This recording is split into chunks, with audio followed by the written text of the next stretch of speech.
Is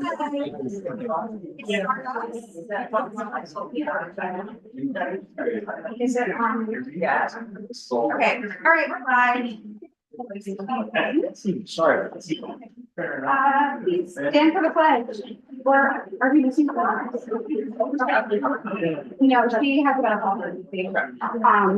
I pledge allegiance to the flag of the United States of America and to the republic for which it stands, one nation, under God, indivisible, with liberty and justice for all.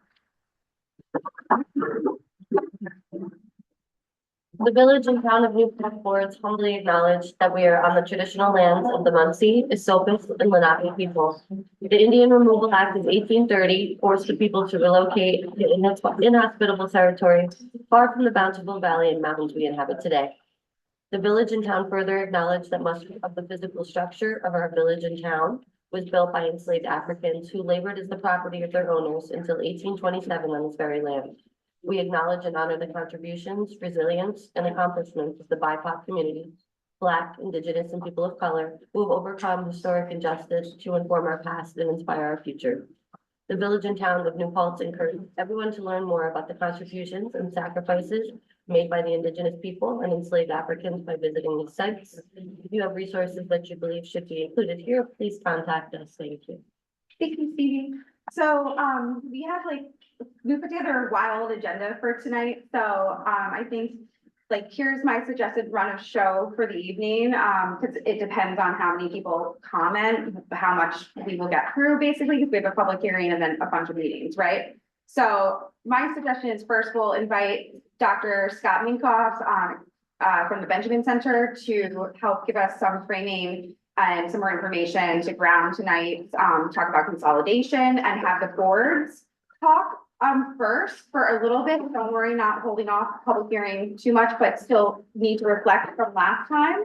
And then continue the public hearing. I have a bunch of ground rules to kind of cover too to help frame things. Once everyone feels heard for tonight on consolidations, public hearing, then I suggest, because I know folks are here to also speak about housing issues, to get to some just general public comment. And if it's already running long at that point, then I suggest we move the agenda items to the special meeting that we had both legally noticed for tomorrow night, same time, same place. Does that sound cool? Yeah. Yeah. I would like to let the public speak first and then have Dr. Minkoff give his presentation so that he can respond to some of these things in real time. Because it feels like, we get the presentation, then the public speaks, and they don't really get to hear a response from one of the drafters of our JCA. So I would like to. You can respond afterwards, right? I mean, you're speaking to. That's up to you, I Yeah. would say, but yeah, yeah.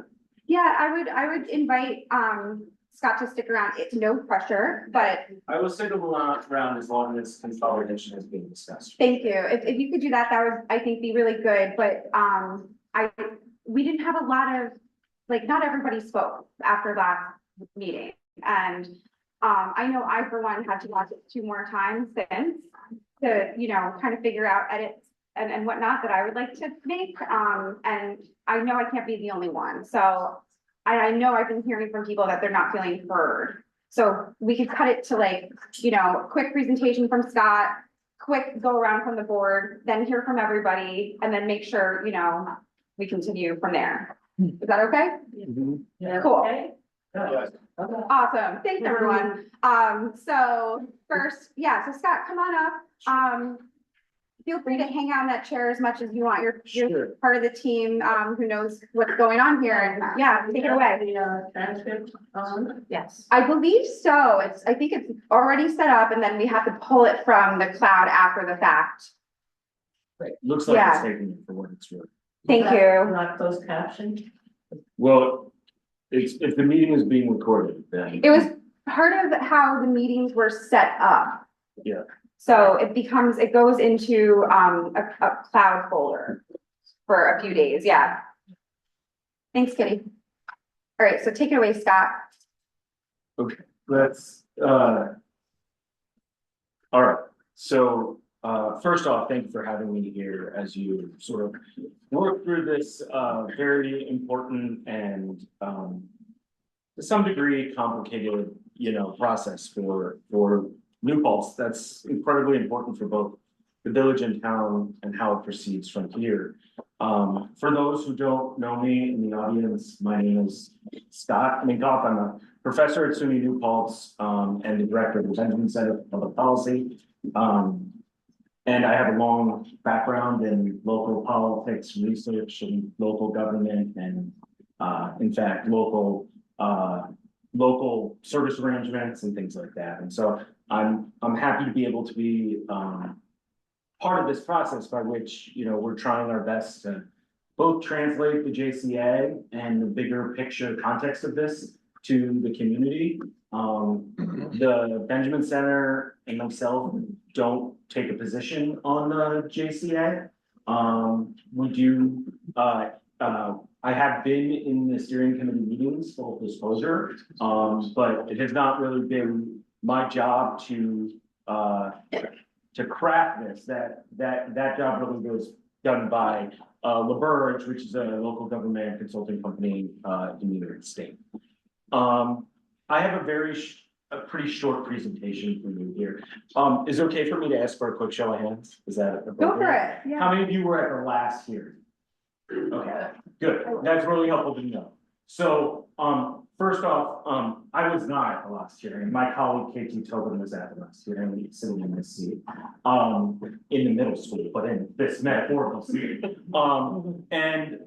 So I just want you to take note of the fact that some of you were here and heard a version, not the exact same presentation, but a version of this last week, and some of you don't, or didn't. So just be cognizant that for some of you, this might be a little bit of repeat and some first time. And I also want to note that we have the one-pagers are all on the table over there. Benjamin Center has produced one-page documents that overview various topics that may or may not be, and the board, but they've all seen them.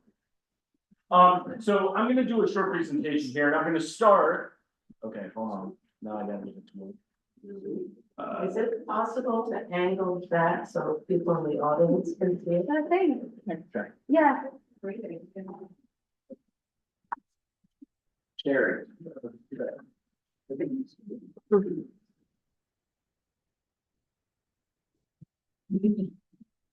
I did some furniture rearranging for this one for request.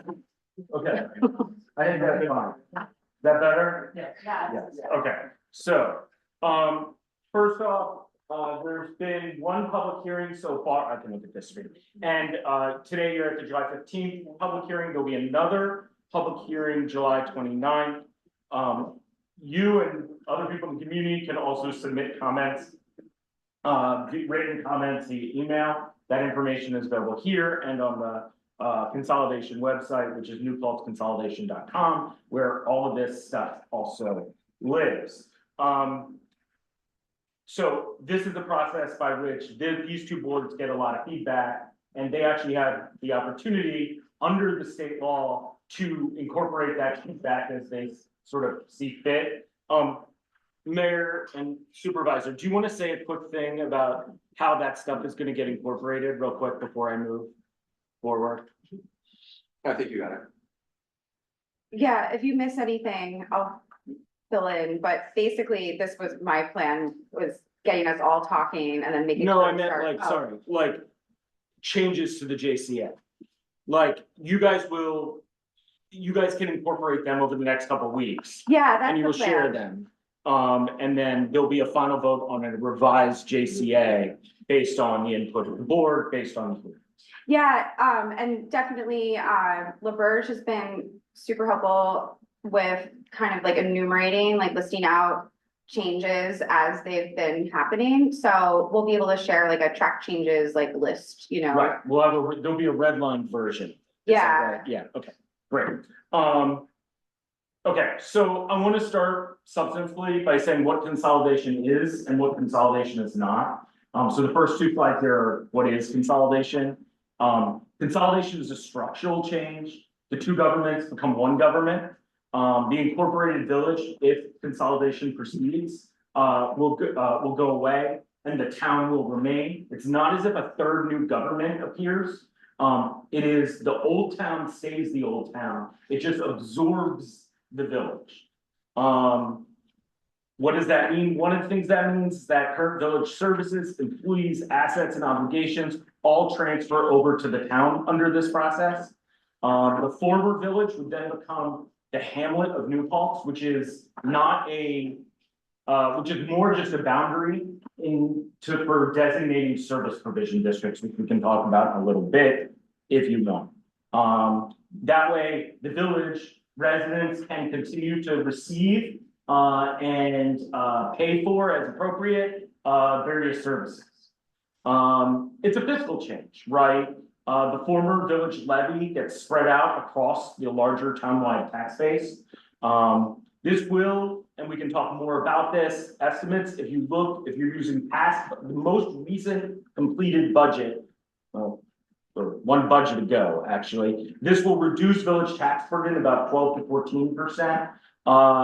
And with CETC aid, which I'll talk more, the expectation is it would provide a baseline reduction to town outside village tax rates as well of 2 to 4%. Now, when you spread a village tax all over the town, your immediate thought might be, well, isn't that going to raise the tax rate of people out of town? And it may, that is a possibility, but the CETC is designed from the state to help deal with that. And the fiscal modeling involved here, based on the previous thing, suggests that the overall tax levy goes down for across the board. The CETC gets applied, and that actually leads to a small tax reduction for town outside village voters. It's also a governance change, right? You move from one town board, you move from one village board and one town board to just one town board, and all the associated committees and commissions that go along with that, right? So village processes would go, village board would go away. I have to say, just, you know, that is a very difficult thing for any government to do, is to vote itself out of existence, right? So there's a certain amount of, you know, thought that really needs to go into it. A couple more things on what consolidation is. It is not a single event. And I think this might be a source of some confusion for folks. It is a process. If these two boards decide to move forward with a consolidation vote, and they need to vote on the JCA to do that, right? It would then go to a November referendum. That referendum itself would decide whether the town and the village consolidate or not, but it leaves open a huge number of questions, actually, and that's a really important part of this. The joint consolidation agreement sets out a framework for thinking about consolidation, and it also makes some fairly strict suggestions for how it's going to be implemented, but it then actually becomes the responsibility of the town board to implement those suggestions, and it leaves a lot open as well. In fact, it creates committees aimed at filling in the gaps that any JCA under law probably wouldn't be able to produce, and sort of integrate those into whatever process pursues. That's if and only if the town and village decide to consolidate. And it's also really important to remember that if consolidation occurs, right, the town continues to exist as a government that is publicly accountable, right? So any decision that's made through this consolidation process, unless it's legally binding, and most of that stuff is having to do with state law about employees and debts and obligations, the future town board has all the normal responsibilities, obligations, and sort of authority that any town board would have for implementing this, you know, the consolidation. So what it is not, it's not a change to boundary or any property lines. That's an important thing to remember. Town lines will stay the same. Village lines will go away, but they will become hamlet lines. It's not a brand new government from scratch. It's not also an overnight wipe of existing rules and laws. State law says that village laws, ordinances, stuff remain in effect in the village until the town votes to change those, essentially. It is also, and this is super important, not a change into who pays for water or sewer. If there is a vote to consolidate, by law, this is a very clear law. Only those who receive water and sewer pay for water and sewer, both for the water, the sewage, and the infrastructure. So if you are a town outside village person and you are on well, you will stay on well, and you will not pay for water or sewer. It just, the village and town by law, well, the current village and the town by law cannot do that. So anybody who is concerned about sort of like, if the village goes away, and you live outside the village and you are unwell and you're worried about paying for new pipes in the village, you actually don't need to worry about that. State law is very clear that the town cannot make you pay for that stuff. It is strictly a user-based system. Okay, a couple pieces of terminology. For those who don't know, town outside village refers to this space right here. All the town outside the village. The hamlet will take the boundaries of the former village if there's consolidation. This is all ifs, as you know. The village line will also become a fire protection district line and a refuse district line, so that the town can continue to provide certain village services after consolidation, if that's what it, if consolidation occurs. Three other important pieces of vocabulary. One is, you'll hear tonight a lot of reference to a thing called the Joint Consolidation Agreement, or the JCA. The JCA is the legally required negotiated agreement between the town and village. It is the thing, it is now public, they can change it, revise it, and then ultimately it's August 5th, right? On August 5th, both of these boards will vote whether or not to essentially adopt that JCA and then send it to the town and village voters for a vote. Or I should say town outside village and village voters for a vote. The JCA outlines two periods that are a bit confusing. One is the names are sort of similar, right? Interim period, this is if consolidation is approved in November, this is the period from the certification of the referendum to the official consolidation day, which, if the JCA keeps it as is, will be January 1, 2028. The state basically says, please do it on January 1 if you're gonna do it. Transition period is the 2 years after the consolidation. So this is you've already consolidated, you voted to consolidate, you've officially consolidated, and now you have another 2-year period in which you have a sort of system for figuring out the integration of the old village government into the town systems. So it's notable that this is here because the joint consolidation agreement can and does not do everything that is necessary to complete the transition. Right? It becomes the responsibility of the town government to complete that transition. That includes creating committees, working groups, all the kinds of things you need to do, a government would need to do to make that transition successful, if it does get supported. Now, I have a few more things to go over, and then I'll turn it back over to you. I have a few things that I want to say that are sort of like, I think, helpful for understanding what is in the JCA and what it does and doesn't do. And then I have a few notes that sort of respond to some things that I saw in the reporting of the last meeting. So I don't think I'll do all of these just for time, okay? But I think the goal here is a simpler and more efficient government that gives every town resident one clear point of accountability and can make decisions, budget, and plan for the whole community at once. It is up to this town or village to make the choice about whether this is the right path to go for that, right? Maybe they're just wrong, right? But that is the goal, and I feel very confident in saying. Next, for consolidation to occur, both the town outside village and the village will need to separately vote for consolidation, right? That means the village has to have a majority and the town outside village has to have a separate majority. You can't have one without the other. If the village votes in favor and the town doesn't, or vice versa, no consolidation, right? 3, this consolidation process is different than the dissolution process that these boards, or really the village board, considered previously. A dissolution means the village only votes, town outside village doesn't, and if it passes, the village goes away. And then it's up to the town to figure things out. In a consolidation process, the two work together. In working together, you get the input of both the village and the town outside village residents in the process. And you get a agreement for how that looks. If you do dissolution, the village goes away and the village can make a recommendation to the town about how things should be, but it's not nearly as concrete. And there's not necessarily buy-in from town outside village. In other words, the village can opt itself out of existence pretty much if it wants to. The consolidation process makes it a cooperative process. It also makes it a higher lift and a harder process.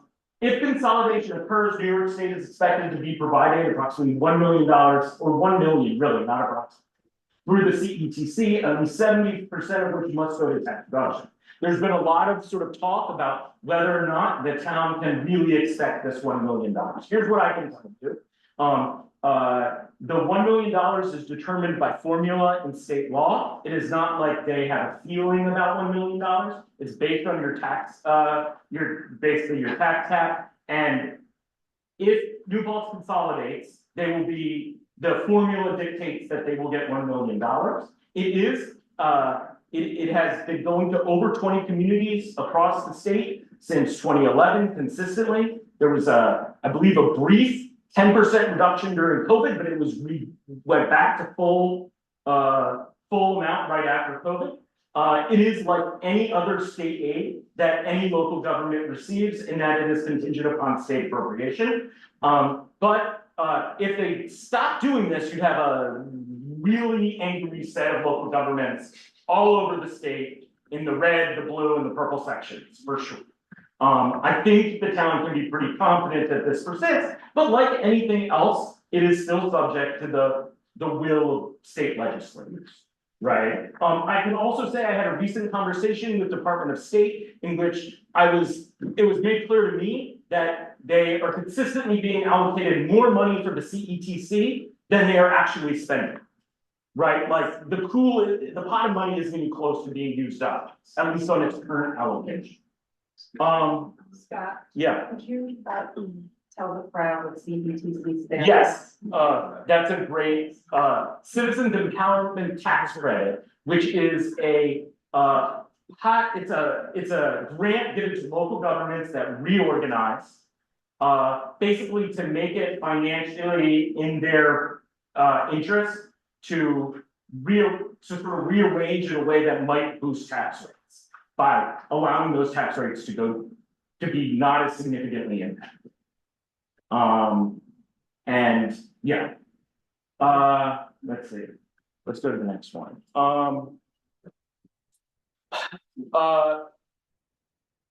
The JCA calls for every current non-elected town and village employee to be retained on their current contract. For village employees, seniority and accrued leave transfer over. This is essentially state law. State law says these people just transfer over.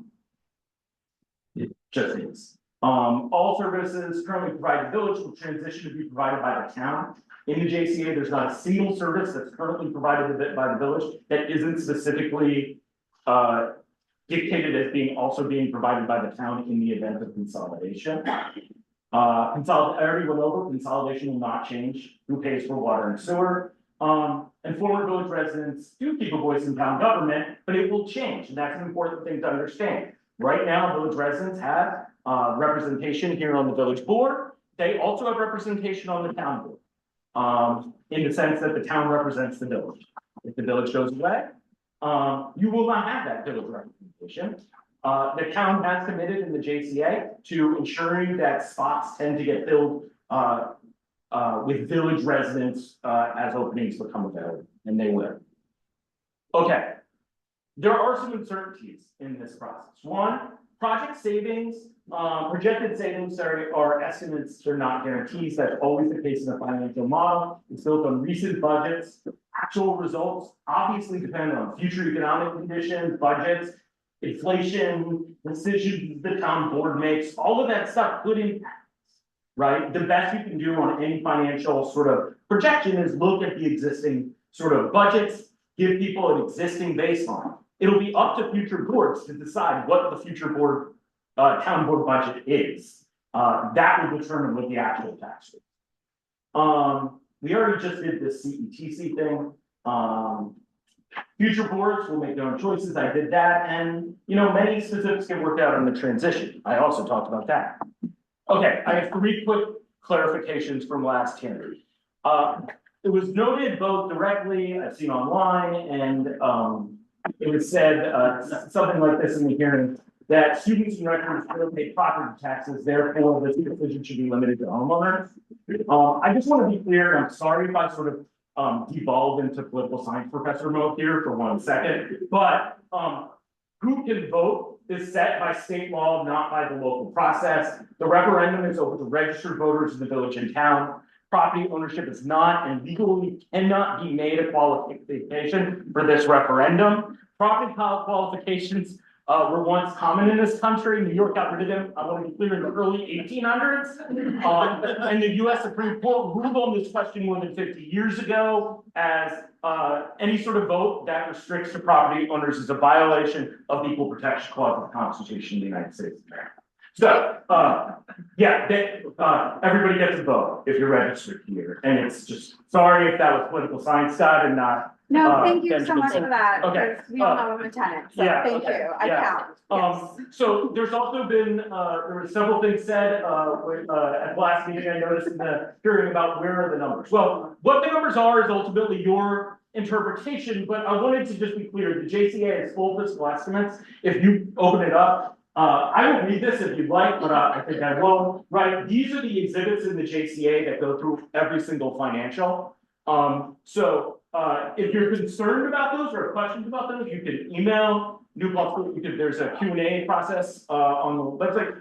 Those questions come to me, and I make sure that either if I don't know the answer, I talk to people who do, and try to get you a correct answer. But the numbers are there. Whether they're the right numbers for you, I can't say. Everybody's got their own sense of this, but the numbers, I think numbers dictated by the state law and what I think are best understood as being appropriate for this process are there.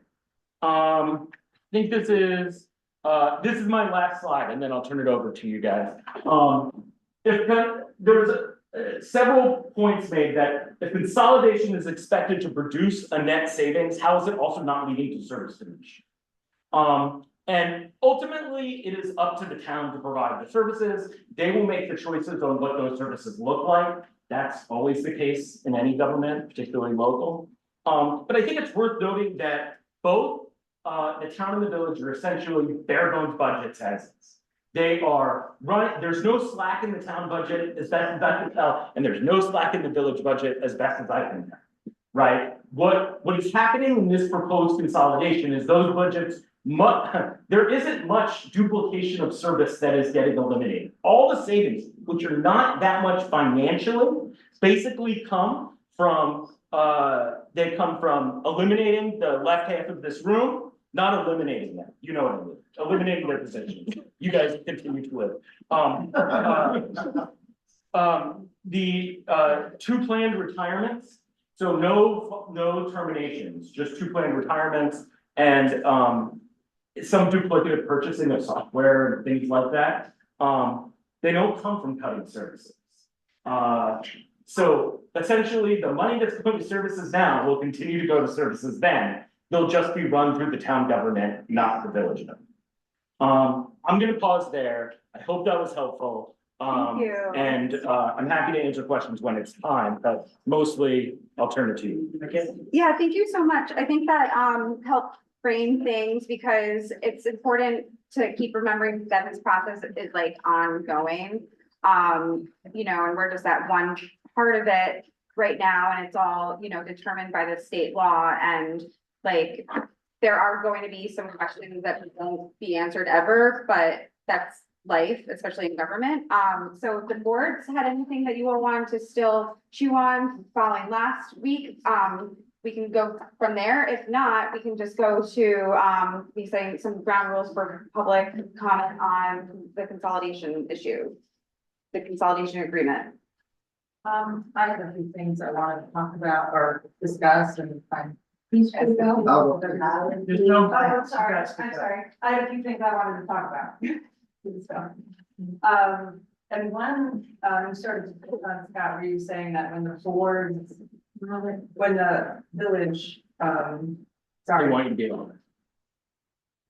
when there are no more village boards, there will be village representation on the town boards. They were hurting for members, so village representatives will be on town board. What we didn't have before was town representatives on village boards. There's a lot that happens in the village. I've lived here almost 50 years. I would love to be more involved what goes on in the village that I come from, but I live in the town, so I don't get to vote on what happens in the village. I don't get to sit on a board that sits in the village.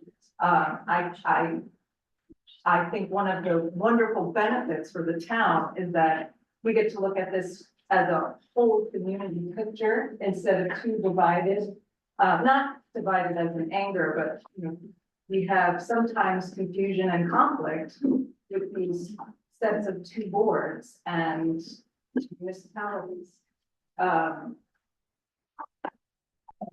So I don't know if anyone else I have like few other things, topics I want to talk about, but anyone else?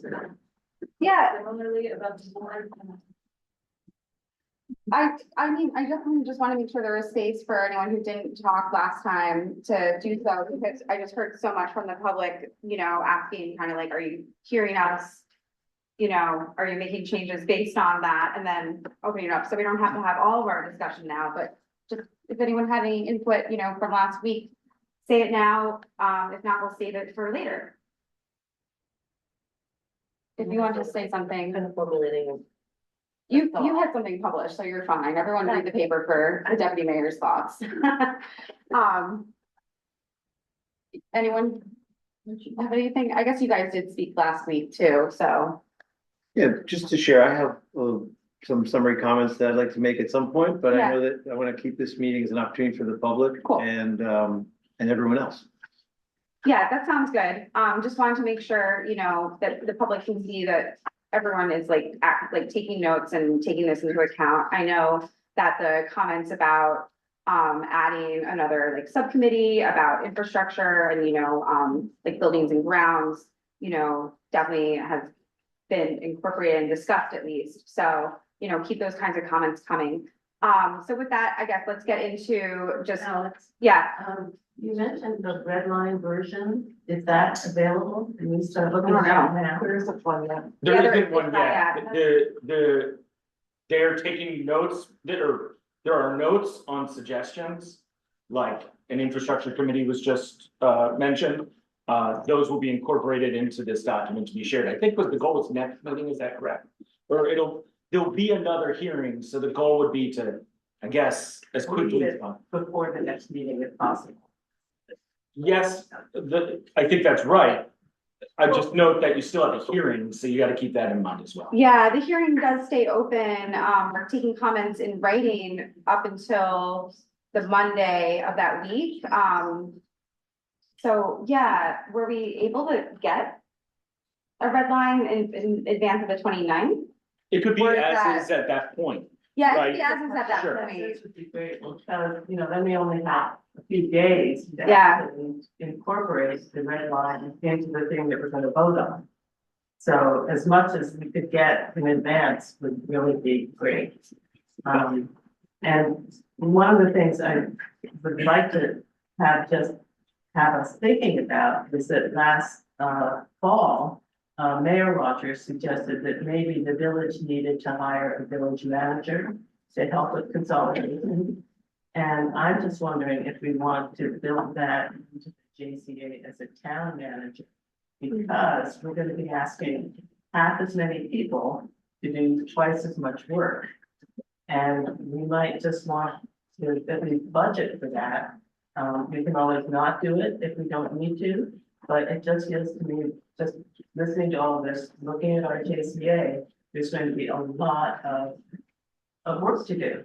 And, it might make sense to have another person on board. Kitty, may I correct what you just said? So former Mayor Rogers did not recommend or suggest or introduce the idea of a municipal manager to help with consolidation. What we did as a village board is we talked about the possibility of creating a municipal manager position so that the village board had the option if they wanted to hire one. Thank you. It wasn't about consolidation, it Well, was it's about according running. to the article that, so that's what I based my comments tonight on, so perhaps that was a misunderstanding. Anyway, I wrote it down, and I think it's a good idea, like, I made a note to myself to look up what had been done on that end, Okay. because I agree, it sounds like a lot of work. Okay, so we have plenty of time after public comment to keep this convo going. So, yeah, just wanted to set some ground rules. If it's cool with the other electeds, to have, comments limited to 3.5 minutes again this time, just, it did help prevent some scrambling for extra rushing, if you're all cool. Okay, so keep it 3.5 minutes or less. Deputy Mayor Stevie is gonna keep the time, so I can just take notes. And, I had a couple sign-in sheets over at the table. Dylan, if you could grab them, and I'll call people's names, and if I say your name wrong, it's because everyone says my name wrong, and I'm sorry. We'll go through folks who signed up to speak on consolidation first. If you want to speak on anything else, like how important good cause eviction is, we're gonna save that for later. This is just a public hearing on consolidation. Some other ground rules is this room, the acoustics are not the best. So if you're talking in the audience, like it gets picked up on the recording and makes it really hard for us to pay attention. So please like keep the side conversations to passing notes. If you need note paper, I can give you some. Keep your comments directed to the topic at hand, consolidation, the joint consolidation agreement. If you're kind of repeating things, maybe consider just quickly emailing it instead, and saying, I second, the person before me, so that we can have more room for more ideas that we can incorporate into this, big agreement that we're considering. If you can address your comments to all of us as a whole, and just like let people comment and not engage. I know I'm a big clapper and cheer when I go to other towns for their public hearings, but if we could keep that to a minimum today, so I don't throw up from this migraine I've been coming off of, that would be awesome. And we could clap and cheer some other time. What else? Just, yeah, let's not attack any individuals up here. It's really uncomfortable for me to chair a meeting and to just sit here and take notes when it gets personal. So let's just not do that. We're New Paltz. Keep it together. And with that, we never closed it. Yeah, it remains open. So, and that's how we're able to accept the comments like all the time. Yeah, totally. That said, any oral comments said to me at the supermarket don't count. So we'll start with Joe Miller and then Paul Brown's on deck. I'm Joe Miller and Vice President of the New Paltz Fire Department. Oh, yeah, sorry. I should have said, if you can also come up, just because the clerks can only hear if this microphone picks you up. So I'm sorry. There's a bit of a dramatic red carpet thing going on. Thank you. I'll raise my hand when there's a 15-second warning. Okay. Okay. I'm Joe Miller, the Vice President of the New Paltz Fire Department. And the New Paltz Fire Department wants to acknowledge that Supervisor Rogers did communicate with us since the last hearing. We are not yet ready to respond to the Consolidation Committee position paper concerning our fire department. That's all. Thank you. Thank you. Thank you. Well said. All right, Paul Brown and then Pierrette Farber's on deck.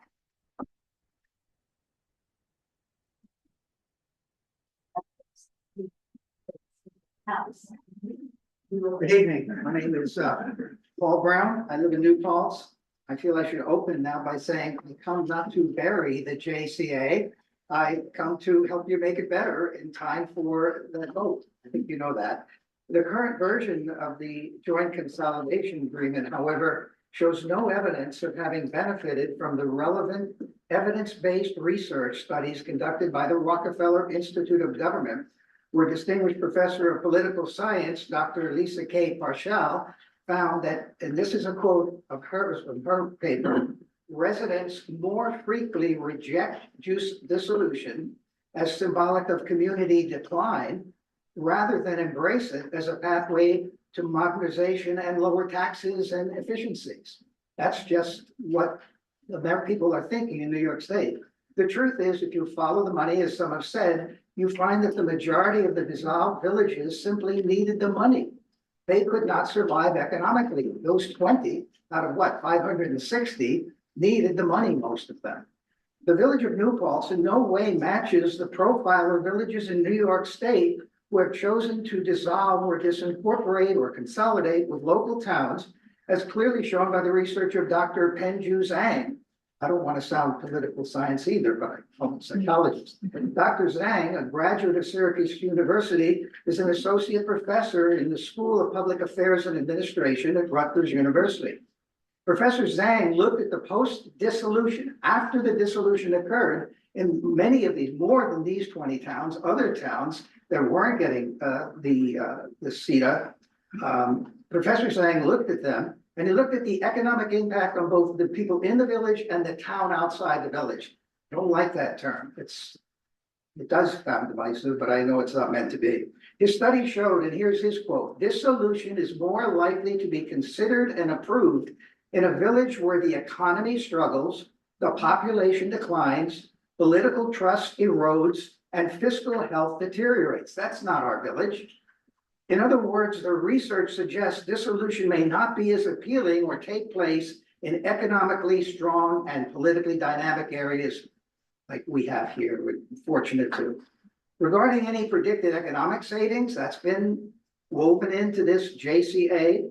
Professor Zhang studies reports on the work of the New York Conference of Mayors. These are all mayors of New York State. They got together in their report, officially published, efficiencies resulting from village dissolution run in the area of 2 to 5%, 2 to 5% of the total town and village expenses. The reason being, why? That both the towns and the villages in the study were already found to be running relatively efficient operations, and there are people around this table who can take credit for that.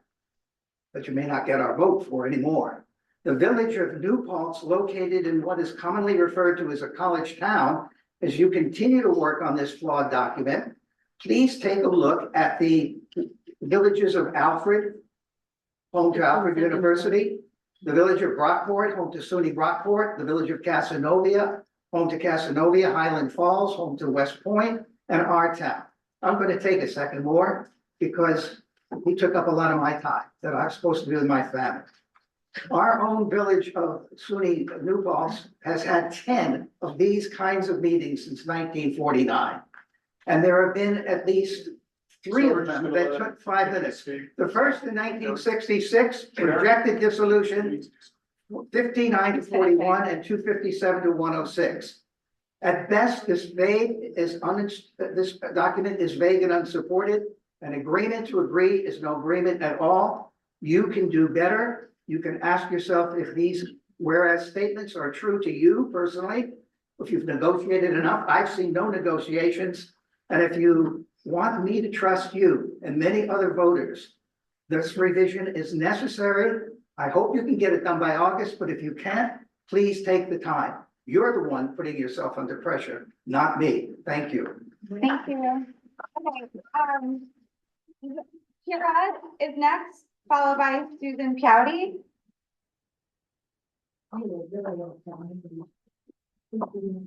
Good evening.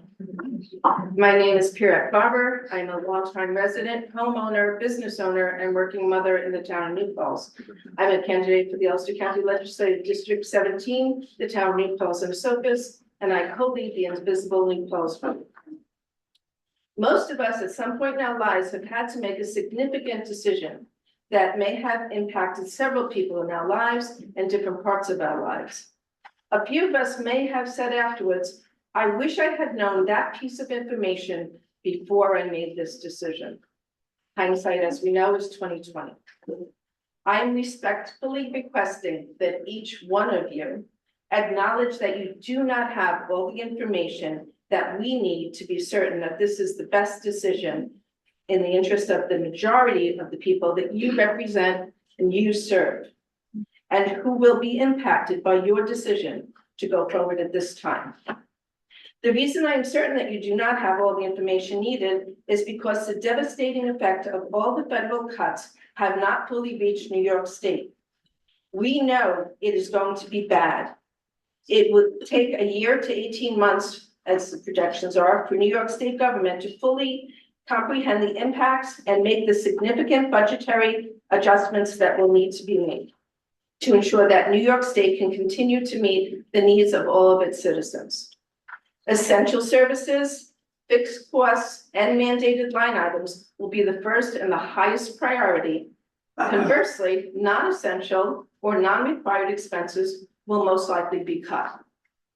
The $1 million CETC funding is neither essential or required budget line item. We will not know if the CETC money will be granted on a year-to-year basis. And the next couple of years look like the most unpredictable time for our New York State government budget in a very long time. So why rush ahead without all the information? Is this the right thing for our town and village at this moment in time? Let's keep fleshing out the details. Let's take the time to make a plan that answers all of the questions. And so we don't have to ask, if only I knew afterwards. Thank you. All right, we have Susan Powdy, next. Hi, Audi. Hiawassee, sorry, with Don Kerr on deck. I have two questions. One is, with consolidation, first they our local paper, I started reading about it. And there's, now my memory's foggy. There was a discussion about having a separate person take care of the issues of the village versus issues in the town. And there was a big chunk of money. I want to say, in my memory, it's like $85,000, but my memory could really be wrong. And so I'd like that part to be addressed, like who's going to do the special village job versus you doing the town job. And I'd like to know who that person is going to be. It's, I believe, up to the village to the town supervisor to decide who that person will be, where we have an elected mayor. And so I don't know why or how to justify losing a mayor that was elected just to have somebody else put in place to do the village business. And my other question is, last time you said there'd be postcards sent to inform people that we were having this meeting, and I don't know anybody who got a postcard. So we can't even send out simple postcards. How do we consolidate without already going? So Don Kerr, tell us our details.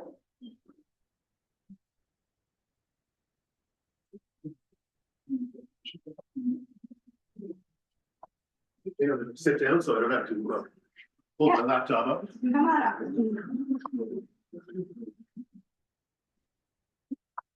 Emergency preparedness. Evening. So I've got three topics I want to address tonight, and I don't mean to be yelling at you, but I want to be heard in the back of the room. The integrity of the information presented, the importance of the information not presented, and if I have time, morality, loyalty, and humanity. We saw the numbers that these predictions of tax decreases are based on the budgets for 24 and 25.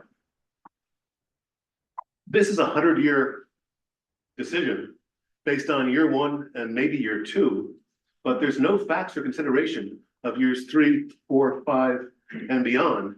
And that's when this village will totally change, as will the expenses. This proposal is being sold on the assertion that taxes will decrease, and they may, for a year before the bubble bursts.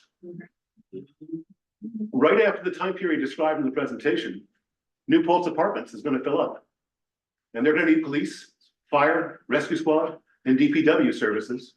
And because the owners were awarded a pilot, they're not paying taxes for those increased services. And we are awarded a pilot. All those buildings on North Chestnut Street will fill up, and they'll need services. And Woodland Pond will expand, likely with a pilot, at least they'll ask for one, needing rescue squad services on our nickel. And the assertion is taxes will go down. We know now what the population is gonna be when those buildings fill up. We know now what the population will be when New Paltz Apartments fills up. So we really need a 5-year growth projection and a projection of what the effect will be on our taxes. Any assertion that a consolidated New Paltz will pay less taxes is a momentary bubble which will quickly burst. Just as important, the information not being presented, and this was before Mr. Miller spoke. I was going to point out that the Daily Freeman reported that New Paltz Fire Department Vice President Joe Miller said, quote, "Potential impacts of consolidation have not been discussed with volunteer firefighters." Now, after that article, there was contact. No, the contact was made in July of 2025. I'm going by the quote from a gentleman who's not you. All right, so to preserve my time, what about the police and the rescue squad? Anyone talk to them about the cost of population growth? If so, are the numbers in this presentation? If not, why not? It's important. The cost of services will go up when the population increases. And we need to get some sort of real math and real numbers. Besides the increase in cost of services is the need for investment in infrastructure. And one specific example is a May 2025 Facebook post from then Mayor Rogers, which addresses our need to expand the wastewater treatment plant on Huguenot Street. That post from last May promises an estimate of the scope of this project and likely costs, quote, by the end of 2025. This expensive wastewater plant expansion must be done. It's not opinion, it's not politics, it's can we put 15 pounds of potatoes in a 10-pound sack? As the population increases, we simply need to expand that plant. So again, to quote from May 2025, our study will consider an updated New Paltz plant designed for both 1.5 million or 2 million gallons per day. And we anticipate having our engineering study complete by the end of 2025. A comparable project in Kingston, which was cited in that post, according to publicly available information, is running $9.4 million. Just start to wrap up, please, Okay? and then email us. Yeah. No, New Paltz hasn't proceeded with the promised study. We don't have the numbers. We don't have any idea what that's gonna cost. And to not have that information and being told that taxes will go down, it's, you know, I don't know. Thank you. Hey, guys, I just want to say real quick, Mayor Wojcik said she's recovering from a migraine and asked people not to clap or yell out, so please We can be try respectful it. of that. Okay, so We David, really continue to have people like Don Kerr conflate property taxes with water and sewer rates. They're completely different. They're so, not allowed to be commingled. And Scott addressed that in his introduction. up next, Michael Gillard. No, they're not good. They can't be commingled. I like to ask, in a public hearing, it's the public's opportunity to speak. Thanks, Mike. Thank you. So, like, well, I'm making notes for myself to like kind of like get through everyone, and we should definitely talk about all those issues right at the end. Yeah. I Why think don't we do it 5 at a time? Why don't we do 5 of them, have a discussion, then we can talk about that, then do 5 and have discussions, and then do 5 and have discussions, and then do 5 and have discussions. Because what's happening is that we're going to the end, and everyone talks, and before we can answer their question, they leave. So I think it would be beneficial for us to go piece by piece.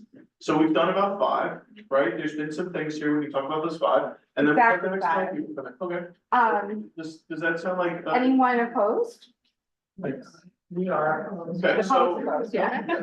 yeah, so no one's opposed. Okay, so let's. No, talk no, no, about there that. was people were opposed, you know. Yeah, but they don't vote. We're voting. They don't, that's not. That's a vote. Yeah.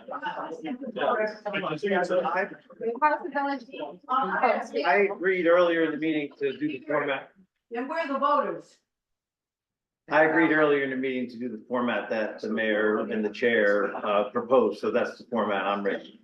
Okay, so we'll stick with this, but let's talk next time about a different format and kind of doing it from the get-go, if that's cool. So next we have Michael Zeller, followed by Kim Squallis, sorry.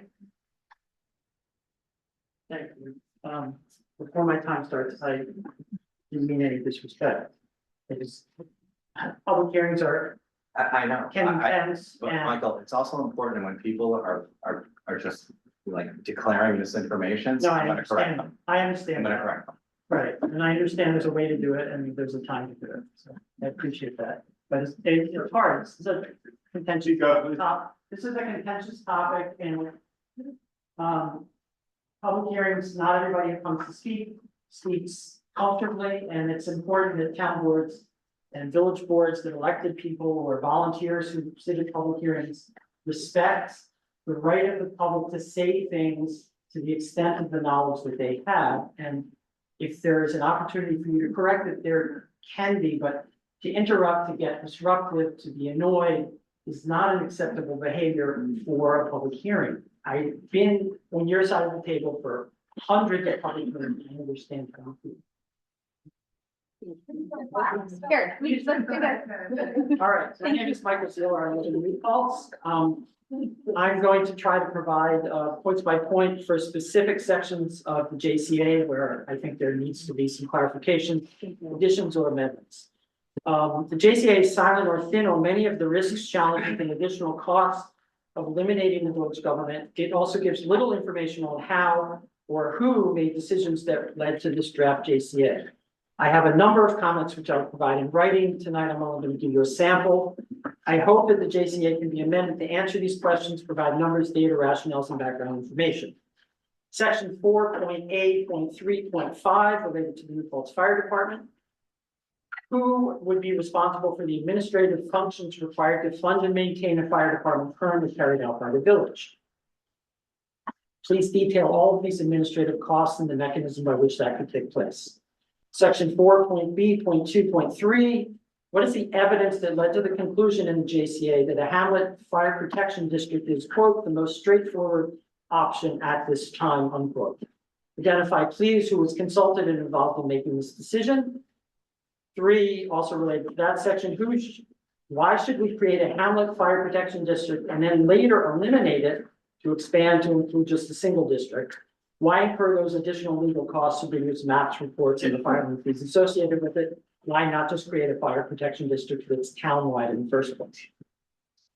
Third, nearly 900 towns in New York State use the fire district model for fire protection. How and why was the decision made to choose a fire protection district in the JCA over a fire district model? I know it talks about a fire district model, but as a point post consolidation, again, who was consulted and who made that decision?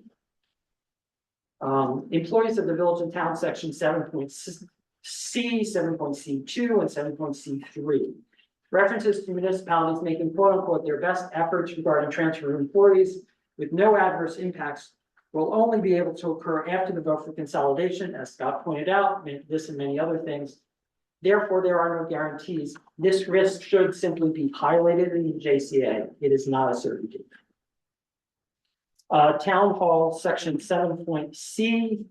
What is planned for where the combined current village and town staff will actually work after consolidation? We don't really have buildings that I believe are suitable to house all of those people.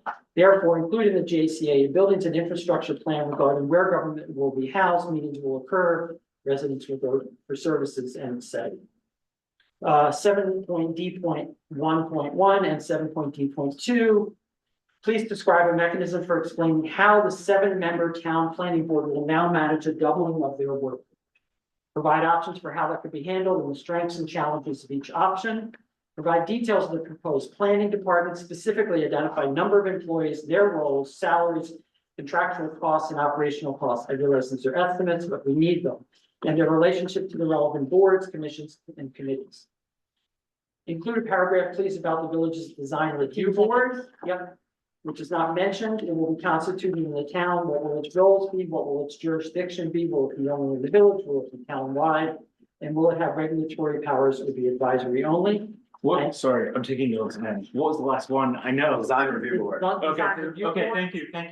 7.2.1.1, 7.2.2, and thank you for your time. Thank you so much. Okay. Can I make one clarification on my presentation? Yeah, So, when I say when the JCA says taxes, it refers specifically to town and village property taxes that are from the town and village governments.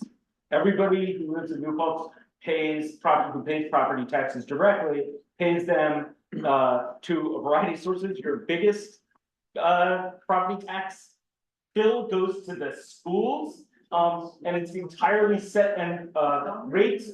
Right. We know. Okay, I know, hold on, just give me 1 second. And all rates and infrastructure paid for by, have to be paid for by the people receiving that service, and that's an entirely separate bill. The point is only that any tax projection, up, down, left, or right, is specific to those very narrow taxes. thank you. So Kim and then Jackie Brownstein's on deck.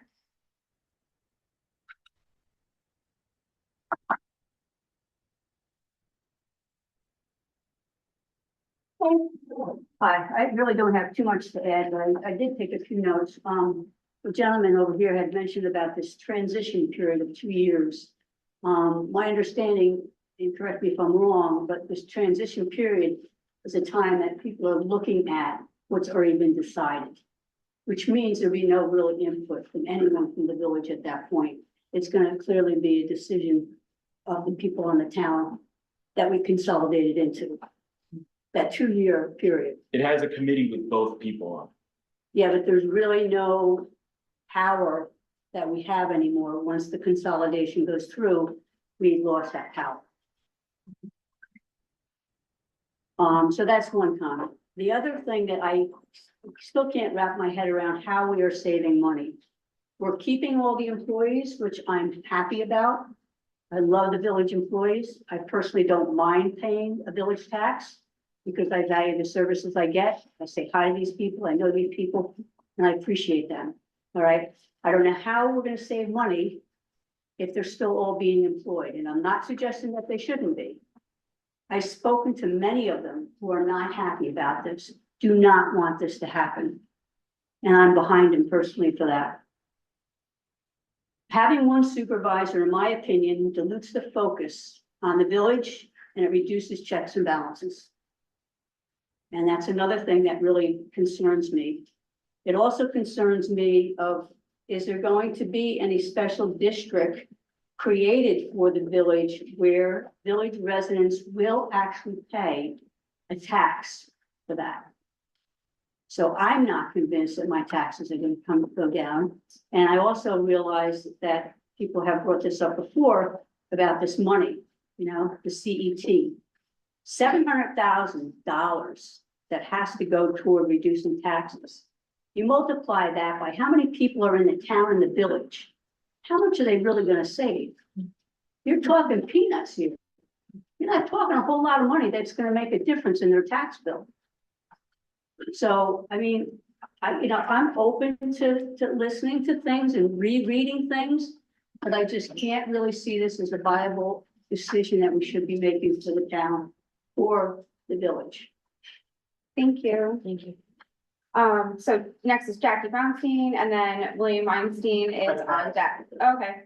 And then so our Kimple is on deck. Good evening, good to see you. I'm going to be taking a different position than my dear neighbors. I've lived in New Paltz 58 years, 2 of which were in the village. The other, how many years did I say? 56 have been in the town. I have to say, I've always been confused ever since I came to this area. Why there were two administrative and government entities in these very small population entities. Much smaller, obviously, when I first came than currently, but still quite small. I have looked carefully at the documents. I've listened to my neighbors. This is the third presentation I've attended. I asked all the questions that I had in the previous two. And I think I have done due diligence. And I also believe, by the way, that I think your groups have done due diligence. And I do support consolidation. I think it will be more efficient. I think it will be less confusing.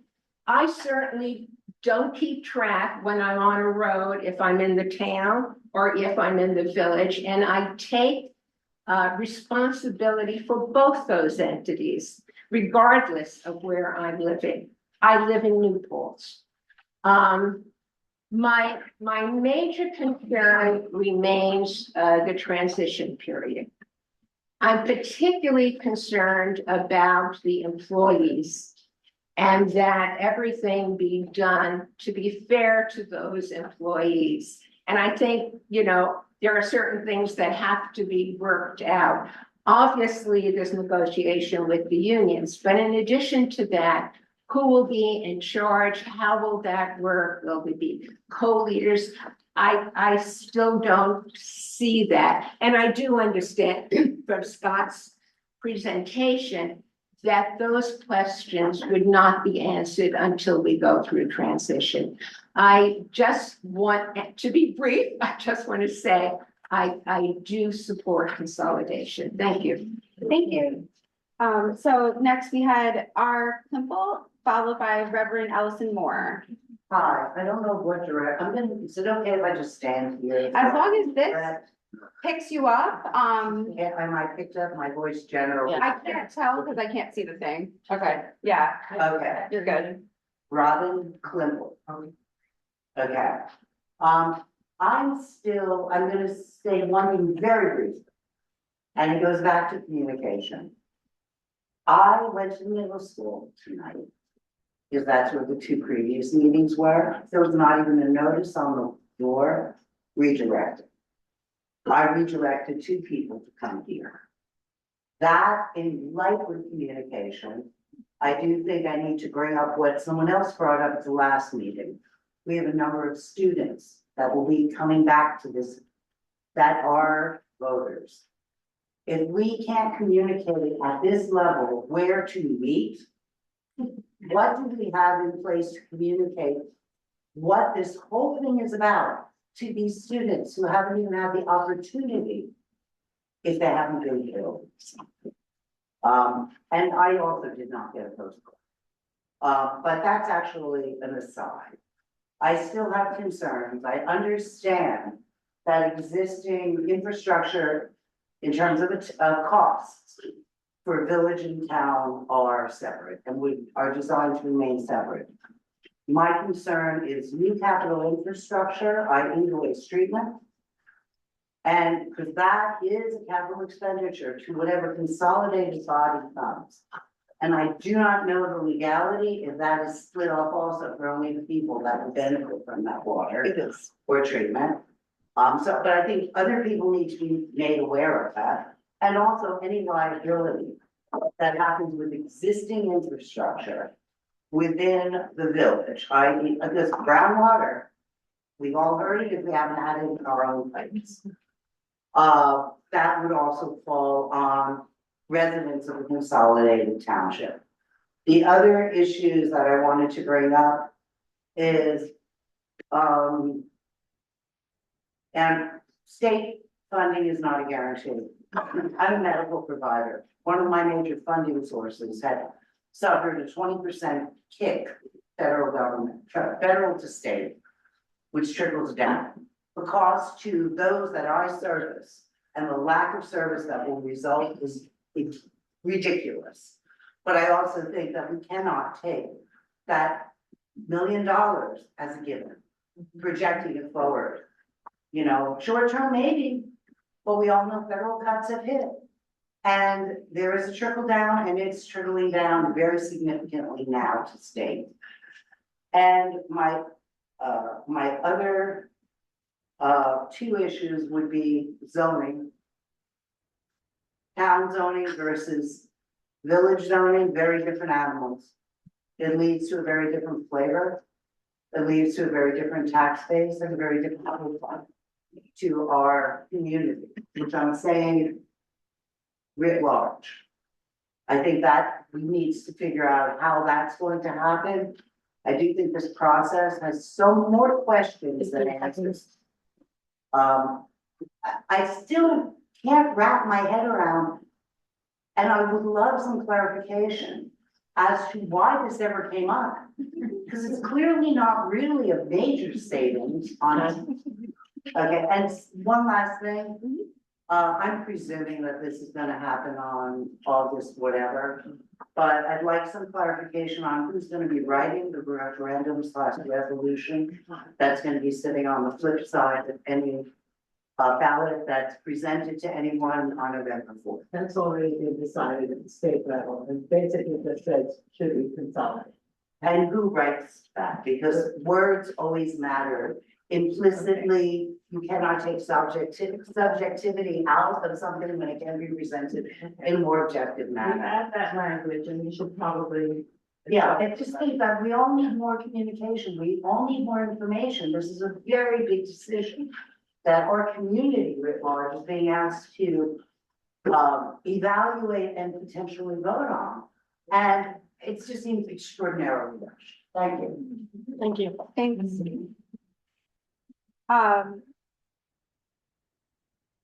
We have that language already, right? Yeah.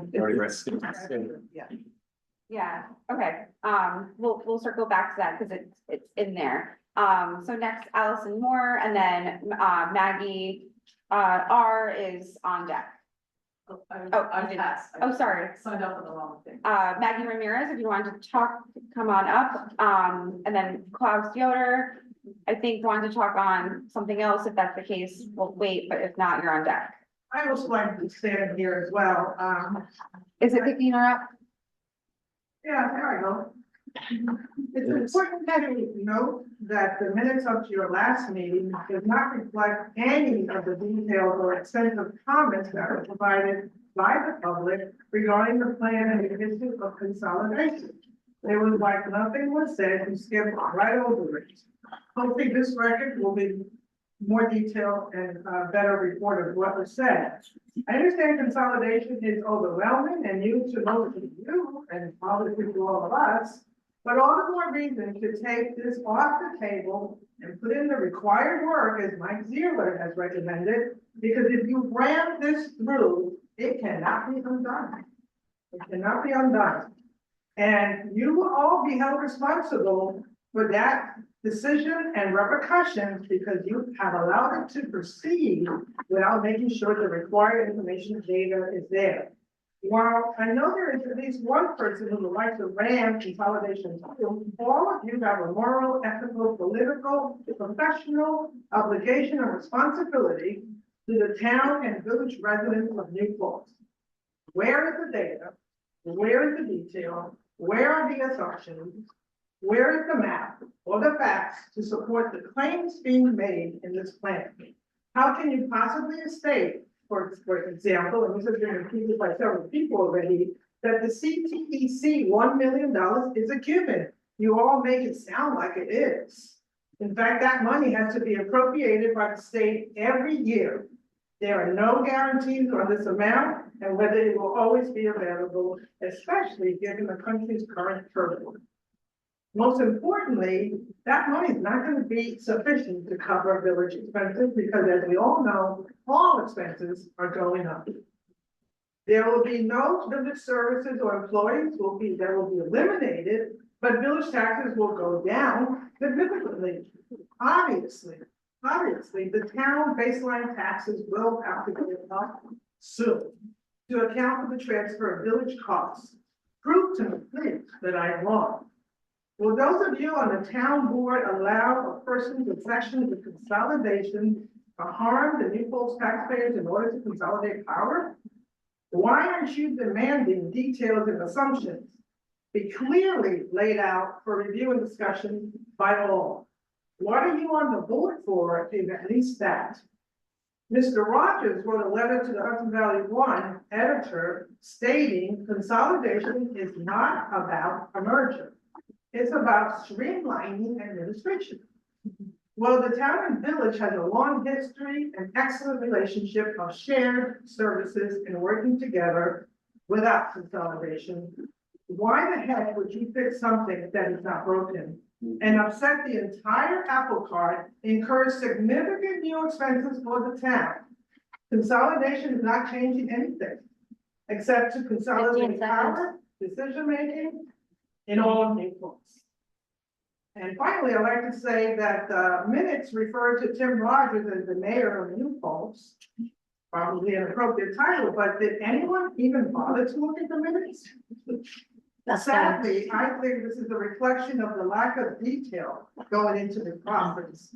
It is inadequate, it is incomplete and deceptive.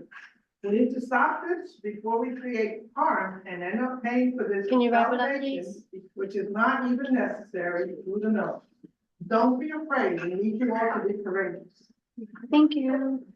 About, had a comment about comments not being in the minutes. People have to type them out and send it to the town, correct? Is that a process? No, so, I mean, the minutes usually are like names and summaries and stuff, you know, and there's different styles. I definitely don't recommend doing what I used to do, because that was too much. The minutes are not a transcript, but Yeah, we do right. record all meetings. Yes. So, but if somebody Minutes are wanted legal. all of their, or everything they said included, they could send in a document with what they just read to us. Yeah, and just like, if I put my activist hat back on, I recommend anytime you make a public comment anywhere, follow up with it in writing. Okay. Paul Brown always does that, do Yes. that. No, I just have a question while we have the lawyer here. Is it a different process for public comment at a public hearing than at a regular meeting? Is there a place where comments should go that were given at a public hearing? I'm not sure I understand what you mean, where comments should go. Like where they get compiled, is that what you mean? So we Well, have, for example, when we have the public hearing on annexation, every person's comment is in that transcript. Of course, we have a stenographer. Maybe we should have a stenographer for our final meeting. so the record of the hearing includes everything that was said, which we're gonna have in the transcription of the hearings that they're being generated by Zoom, right? And then we also have the minutes and we have the written comments. All of those comprise the record of the hearing. And where does that live? The clerk. Yeah. The clerk. So not in the consolidation documents? No, that's Because not, there's one document there, and it's last week's presentation from the Benjamin Center, but none of the written comments were. We can add a link to the minutes and stuff like that. So maybe we should transcribe those transcriptions, of the whole block of text. And make a Put folder. there. It says July 7th, We can public talk. hearing. And the only thing there is Benjamin Center's position statement. So maybe that's a place where we could take just a copy of the transcript and put that in as, you know, the public comment at the public hearing. yeah, we can have a Yeah. link to the video easily, but I think we're gonna need to create a record that the village keeps.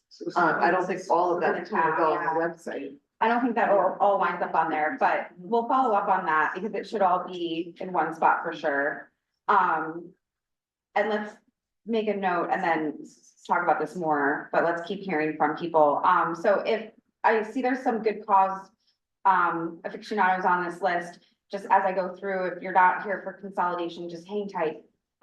Did Klaus want to talk? I was here for a good cause. Okay, and then next, Mike Pavia, I'll pass. followed by Jade Horton. I'm here for good cause. Okay, Gigi Freeze. Cool, and then I think I know June's here for, good cause. I don't know, Duncan, if you're consolidation, but you're next. All right, Gigi, take it away. I was kind of confused when Scott was talking. And you were talking about how there was this big fund and it was still have a lot of money. What was the fund called? CPC fund? Okay. But I don't hear anybody addressing the $400,000 transitional cost. So there's $50,000 that you know you can get towards that cost, but what if you can't get that one-time transitional cost in CEPC? The transitional costs come from a different fund, right? They come from the, I'm forgetting the acronym. The $400,000? Where do they come from? I'm not seeing it. From the, There's two grant opportunities, Right. the Craig program. right, You get 90% of your planning money and then another 50K towards implementation. that's right. It's all through the Wait, US so Open what's two numbers adding up to? 90% of $100,000, 90K, and then $50,000. And it says it's 400,000? So the 400,000 transition costs are part of the fiscal estimate as a whole. They're separate from the CZ. What was that? We've always seen them as part of the $1 million CEPC. Absolutely right. Yes. 70% can go to taxes, 30% can go To anything. transition. And $300,000 the first year may not be enough. So, well, $100,000 capital, or we may need to use that whole $300,000 for many years. That's correct. Well, excuse me, not for many years because the transition costs won't persist. That's right, but it could be used, in theory, it could be used however, that's correct, yeah. We'll let the public continue. It was like, oh, I think it's a one-time cost. That's how it was described. Are you talking about the transition cost? Yeah. They're 1 or 2 year costs depending on the situation, on which one, but yeah, there'll be some cost to transition, yes. They're factored into the fiscal analysis and they are seen as part of CEPC. Okay. Just checking. Yeah. Okay, I will say in follow-up is that the way that transition costs are addressed in the agreement, in draft agreement, don't make it clear that CETC funds will be used to cover those. It says that they are in a certain range and it indicates that there's this opportunity for the $50,000 grant. Sure. But not for, there's no specific indication of how we would fund the balance of it. Fair And it's been enough. asked a couple times. so That might be a probably good function of fungibility. It could be, but I think we could represent what would be, you know, our current thinking as to how those. Sure, we can share that with Those become. Birch for sure. Legally, up to $300,000 can be used to transition, because 70% has to be used for Yes. taxes. Yeah, it can be used all. Sure, yeah, but I'm just saying that we can choose to use it for transition. As long as we're talking about that, my understanding of that 300,000 is it can be used for transition, but it can also be used for any other Yes, implementation. Yep. Consultants. anything. Right. So, it could be used for transition, we can hold that for the first couple of years, but then it can be used for consultants, attorneys. Right, And or it could be used for tax reduction. or it could go back. Or you could buy a fire truck. So I'm gonna keep going through this list, and again, if you're here not for consolidation, we'll be circling back. Duncan, did you? Oh, yeah, They can speak to consolidation even though it's not. They talk. oh, yeah, let's circle back to clock, sorry. Thank you. Thanks for coming. Thanks, yeah, open-minded, my name's Claude Theodore, I'm a homeowner in the town of New Paltz, the kids go to the school district here, very open-minded on good cause. Very open-minded on consolidation, one of my concerns though is that the village passed a clause addition like a year and a half ago.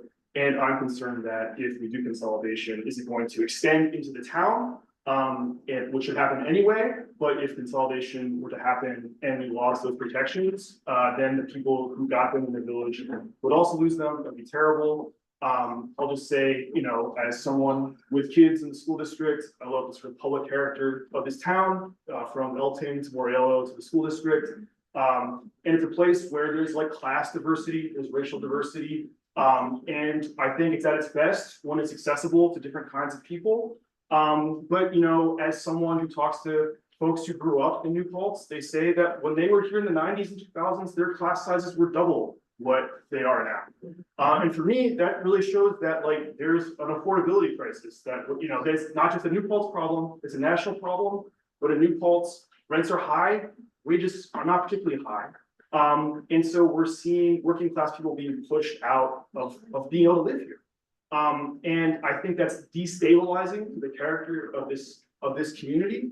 And I think if consolidation is going to go into effect, it needs to take into account extending good cause eviction protections to the strongest degree possible, which means designating a landlord as someone who owns one unit, and also setting the exemption at 345% of the fair market rate. I think this is crucial for solidifying and protecting the working class people who are the foundation of this community. So that's what I wanted to say to you all. Thank you for your service. Thank you. Thanks, everyone. That was a door. Matt Teglash, oh, Duncan, I didn't mean to skip you, sorry. And then Matt, you're on deck, followed by Ben. I did come for good conservation, but it seems that consolidation is a very contentious matter here these days. I would like to throw my 2 cents in. What we do every second in our lives and the places that we are, it goes into the world around us. And right now, authoritarianism is on the rise in the world. Are we sure that consolidation is the right idea? Is this the way we want to rise? In that note, it doesn't seem like a good idea to decide to start learning to juggle when you are walking on rocky ground. That's all. Thank you. And then Matt Teglash. Oh, okay. Ben Healy.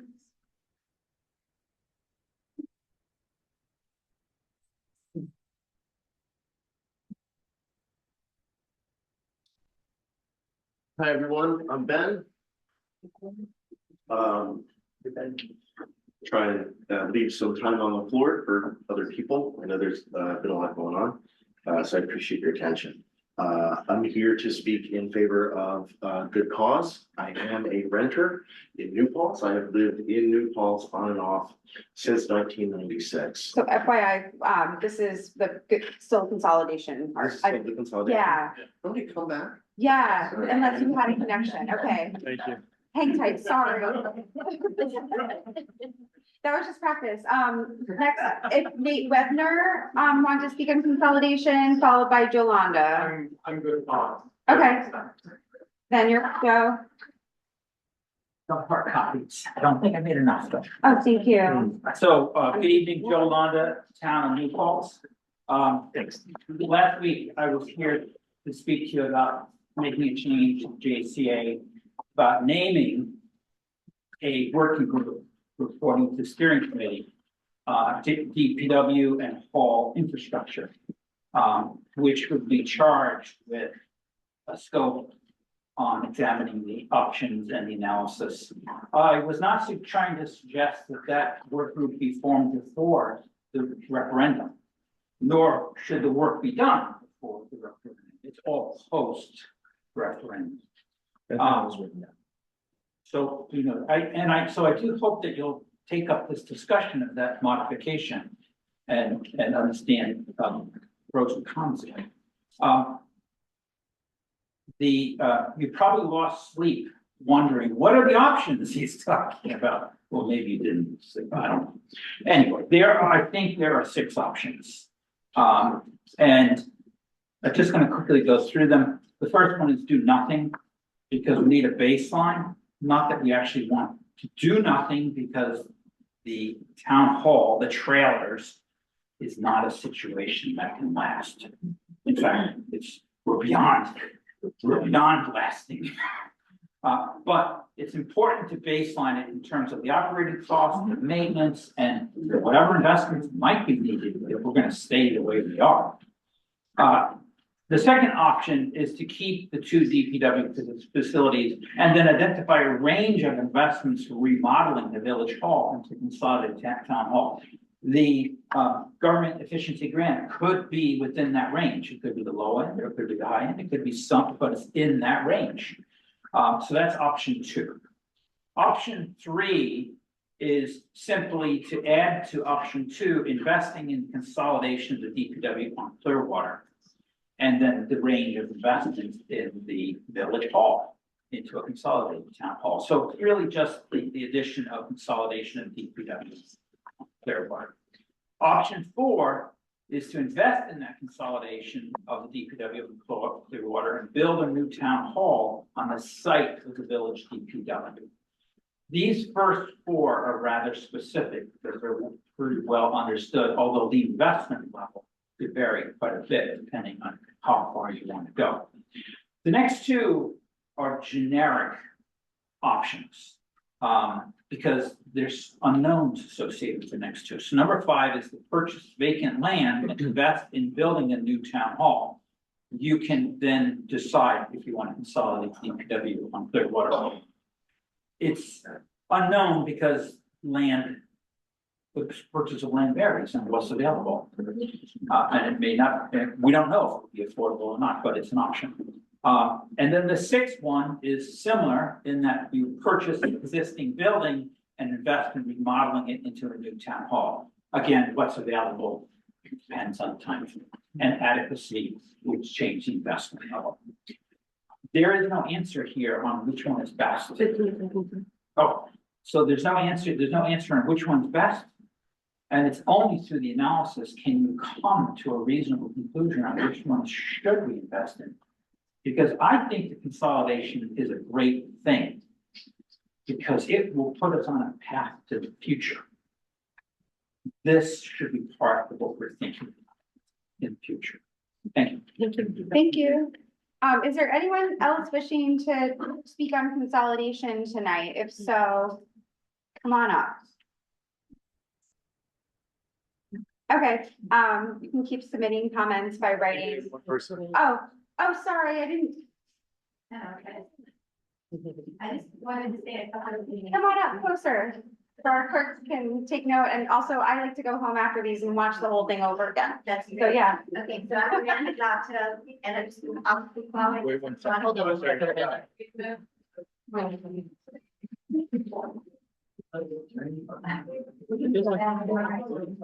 Interlude. Are we gonna? Speak up. Okay, I'm Amanda Dotto. I've been following this with a lot of interest, obviously. I know everybody here, and I really appreciate everything that you're doing. Just a couple of things. A public hearing is not the same thing as public comments. It's testimony that becomes part of the public record. Whether it's in the minutes or not is one thing, but it has to be somewhere available as the public record. So all of this, whether people give you it in writing or not, you still have to transcribe it and do that. The minutes, however, from the last public hearing left me speechless. I don't, but I gotta say, didn't you guys look at them? Because you would have seen this. I mean, the meeting was not a regular joint meeting on Wednesday, starting at 7 p.m. You know, there's just a lot of things in here that aren't right. You don't have people's names, you don't have their last names. And yet it does end saying that the meeting, you didn't say you adjourned the public hearing, which you did. Because you know, no, you didn't close it. You adjourn it until another time. That's how it works. You have to say, you know, and you get to vote on that. And unfortunately, and this is just, I'm sure this is a cut and paste error, but it does say that Mayor Rogers moves to adjourn the regular meeting of the Village Board of Trustees. I mean, come on, who looked at you? Come on, folks. You got it. This is how much attention we're paying to this kind of thing. It's important. Even these details are important. Pay attention to what's happening here. Make us have trust in you. Thank you. Thank you. Thank you. Thank you. All right, anyone else on consolidation? Okay, so, would now be a good time to, because we have kind of gotten to, not kind of, we have gotten to 8:30. So on the village end of things, I would suggest that we do use our special meeting for business items. for tomorrow night so that we can have room for, discussion and stuff. But there are people who did come to make comments on other agenda items. So I don't know if we should just continue with just a general public comment and then have our just kind of closing up discussion. How's everyone feel? Cool. So, if folks who want to speak on other issues on the agenda can come up, I can kind of go back through and see who didn't speak, or you can just kind of come up in an orderly fashion, and that would be awesome. And we'll keep these to 3 minutes and. This isn't my train. I'm gonna step off Yeah. this area. Yeah. Yeah, come on up. You know, like we can discuss the stuff we heard about, to pass on, and then. But just the thinking is that people are here, so let them speak while they're here. Yeah, just because people have to arrange jobs, lives, transportation, childcare, et cetera. All right, June. Hello, everybody. My name is June Neiman. I'm a tenant organizer with Hudson Valley Tenants Union. We organize tenants all throughout the region, largely in places that have tenant protections, like good cause eviction, including the village. I'm here today to speak a little bit about good cause eviction and specifically why I think the town should take action to pass it proactively, especially in the lead up to this potential merger. As you all probably know, the housing crisis in the country and in this region is particularly bad. Ulster County has one of the biggest deficits between wages and rents, and New Paltz is worse than most places even in Ulster County, and that's according to the now slightly outdated report from 2023, but I'm sure it's not gotten better since then. And so in case it's not entirely clear, what good cause does. Good cause is a law that says that you can't be evicted for no reason. It says that you have a rent cap of roughly 8% annually, which is very high still. And that there is an automatic renewal of leases so that tenants cannot just be kicked out because their lease comes to an end. This is a law that has been passed at the statewide level, and over 20 municipalities in upstate New York have opted in, including many in the Mid-Hudson Valley and including the village. I work with tenants. A lot of tenants come to me every single day asking about all these different issues. Sometimes it's about rent, sometimes it's about maintenance repairs. And one of the critical things that Good Cause does is that it gives tenants the power to make asks around critical repairs like mold or giant holes in their ceilings without fear of retaliation, without fear that making that ask is going to lead to their eviction. And I get calls all the time from both tenants in the village and tenants in the town.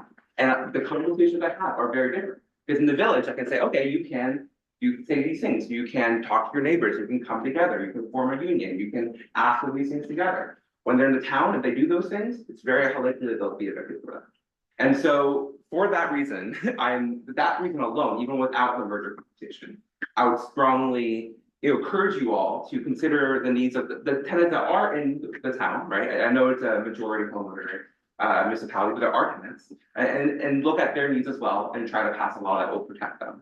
But I think coming to the point of consolidation, there's a lot of village tenants who are very worried and nervous about consolidation because they don't know how exactly good cause will get factored in. So I heard earlier that there's no town law or village law that would be undone necessarily by the merger. The town would have to choose to do that. But I think, understandably, village tenants are scared about what could happen with a merger. I heard a little bit earlier that there's some talk about not even giving tenants the ability to vote on a possible merger, right? And second, okay, just very quickly, and essentially tenants would make up 46% of all residents of this municipality, even when it's combined.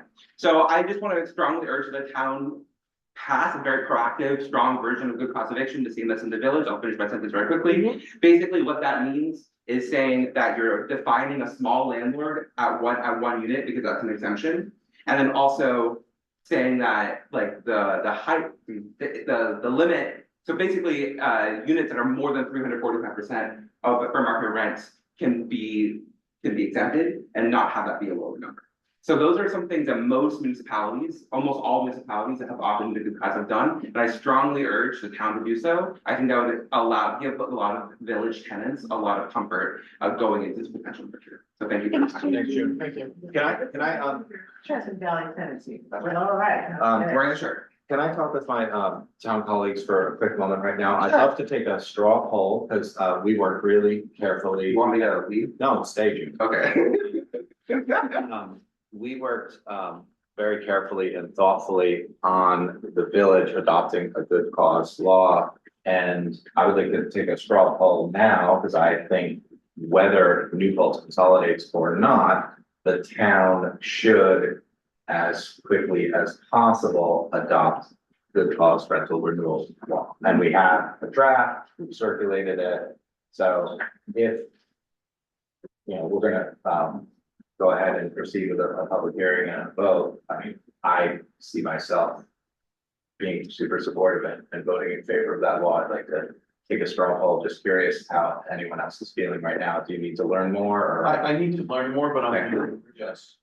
Like, I just have to read the devil's in the details, so, this is. We I would, and I do, Tim thought about it and did the work, it's probably okay, but I haven't read it, so, but like, from what you're saying, I'm leaning very towards yes. I'm happy to stick around afterwards and answer any questions. This is my full-time job, but I'm working with this law a lot, so I'm happy to stick around if you do have any questions for me. I'm leaning towards it as well.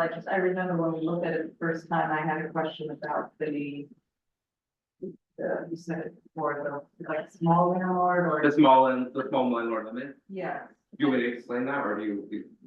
Sure. I don't know. I don't know, okay, so basically, there are some, the state passed a law, but it gives municipalities room to set some local parameters within that.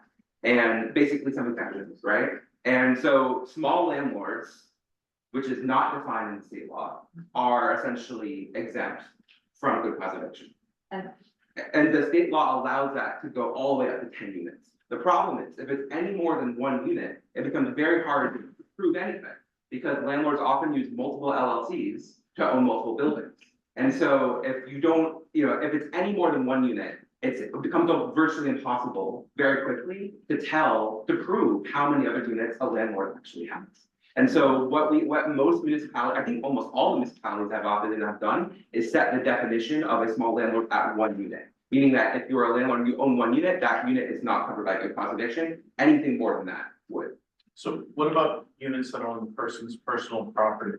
Same thing. That's a different exemption. That's- Yeah, it's a different exemption. Okay, so it's a person, so the 80s, the apartments that people put on their own property would be exempt from that? Yeah. Okay. Now I'm being way more. But if, yes. but if you own one, but if you own 1 unit, that's not part of your primary. Yes, residence. yes, it's more than 1, essentially. And so, Because in the town, we have there's been a lot of talk about the dwelling units and trying to ADUs and trying to add more ADUs to increase the availability.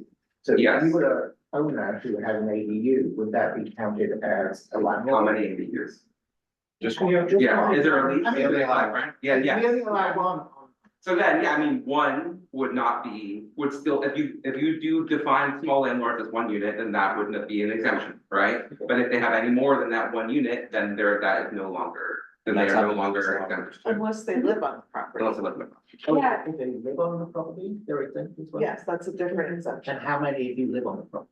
I think it's, So if you have 5 it's a different, apartments, it's maybe you live 10 on- or. Yeah, there, I didn't study for this. yeah, sorry, I mean, You have 5 ADUs. Right. No, but if you had a multi-use occupancy and you rented one to live in. You can check. if you live in an apartment complex, and even though you live in the building, I'm fairly certain, there's not a lot of examples of this, to be honest with you. Yeah.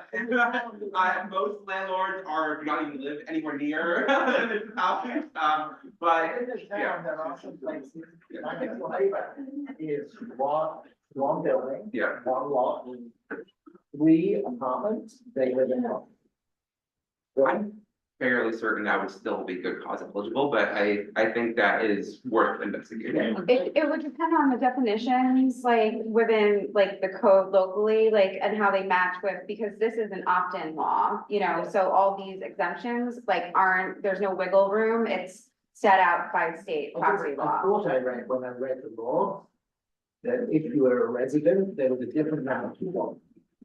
I thought it was like 2 or 5. Yes. The statewide law allows you to basically set the number of the up. Well, I'm sorry. Yeah, go for it, please. So for owner occupied, up to 10 units is acceptable, yes. Is that one of the local things? That's not something that. That's good. And the other major example is like how expensive the units are. So if they are over a certain number, then they become exempt. And so we want that number to be really high, essentially. And the number that is along with 340%. So Kitty, will you share how you're feeling about it? Yeah, I wish Kate were here, because she's our liaison to our housing smart task force, but, yeah, because I'm sure they are for this, in this case, we could get extra support, but has the U.S. housing committee had a chance to weigh in on this? We have always been in great support. Okay, so I think we have support from our housing representative, and I would join in that support. I just wanted to share, just the general thought, so you had a. No, thank you. Yeah, no, I would encourage you to schedule a public hearing, move forward on that. And there are some other people here to speak who are residents and renters and want to speak to their personal experience. So I'd love to give them an opportunity. Excuse me, Tim, this doesn't have to continue the conversation, but if I could add, that there are additional, at least one that I'm thinking of, which is the percent requirement of affordable housing in a new development, of over 20 units. I would imagine there may even be other additional, affordability laws on the village books that I would request that the town also consider. So the town has, the town has same that percentage? affordable housing. Same law, but percentage? Also, like, I don't know if it's even applicable, because I don't think the town has zoning that allows for that type of, multi-unit construction. So then maybe there needs to be an equivalent law that would still have the requirement, but would match the type of development we're talking about. Yeah.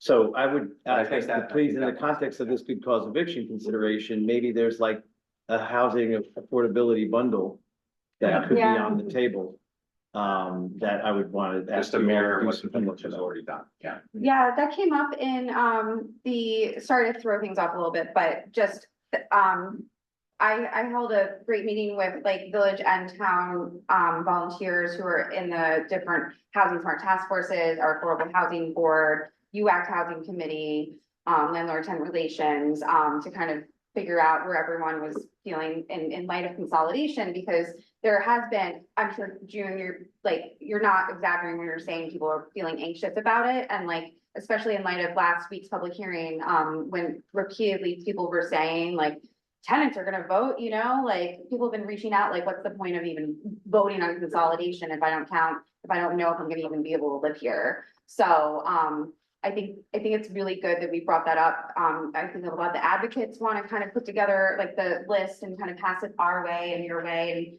And that's one cool thing about two people who've been working together for a long time being on two different boards, because we can kind of really copy paste stuff, and Tim's seen it and whatnot. So I think we can make some real headway, Yeah, and I think we can, have these discussions and move this forward, and be totally agnostic about whether consolidation happens or not. We should Yeah. do this as a town outside the village. Thank you. Yeah. Thank you. Okay, well, I'll be here. Thanks so much. Yeah, anyone else who wanted to come just make any general public comments, come on up. Yeah, come on up. I thought about bringing it up. My name is Diana, I live in town. And since, this largest brought it up, I would like to know if you all here would express your consideration for yay or nay for the town and village to be combined. Thank you.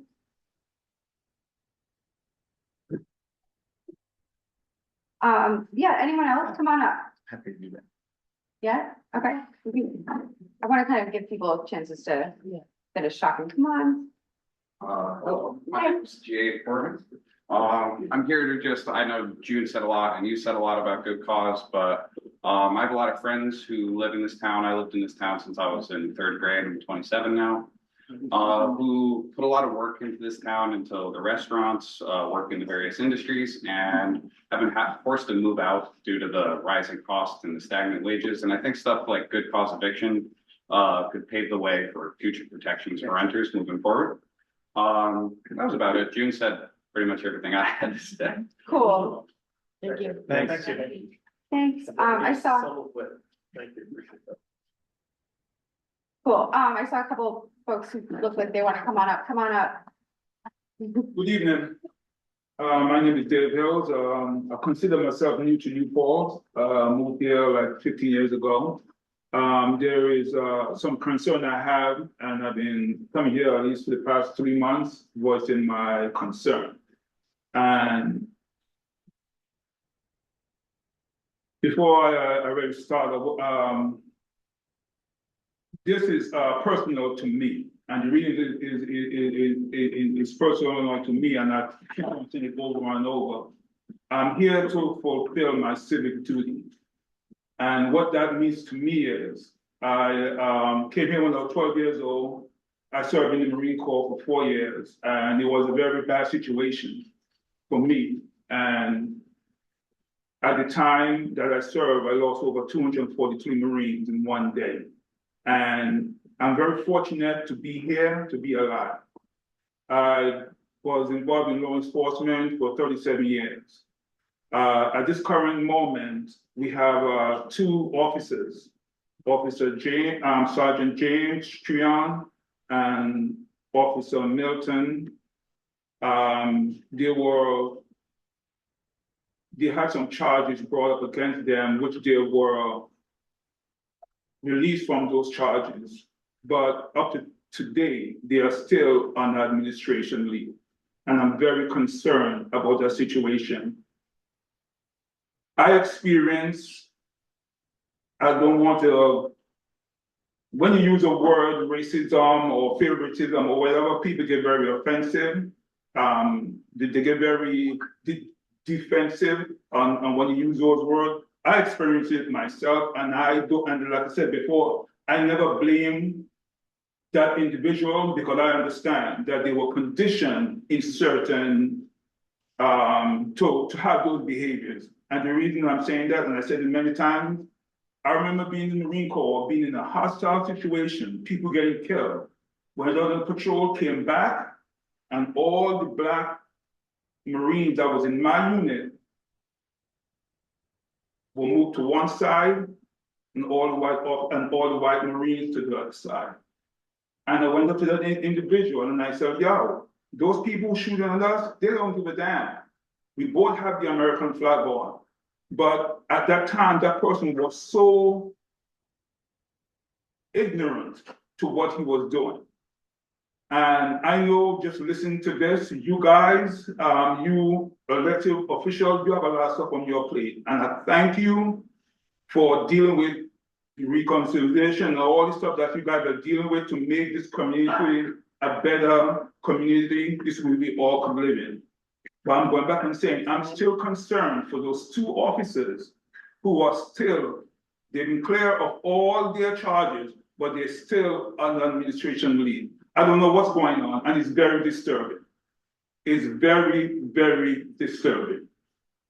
I know you have a lot on your plate, and again, I commend you for the job that you guys are trying to do to make this a better community that we all could live in.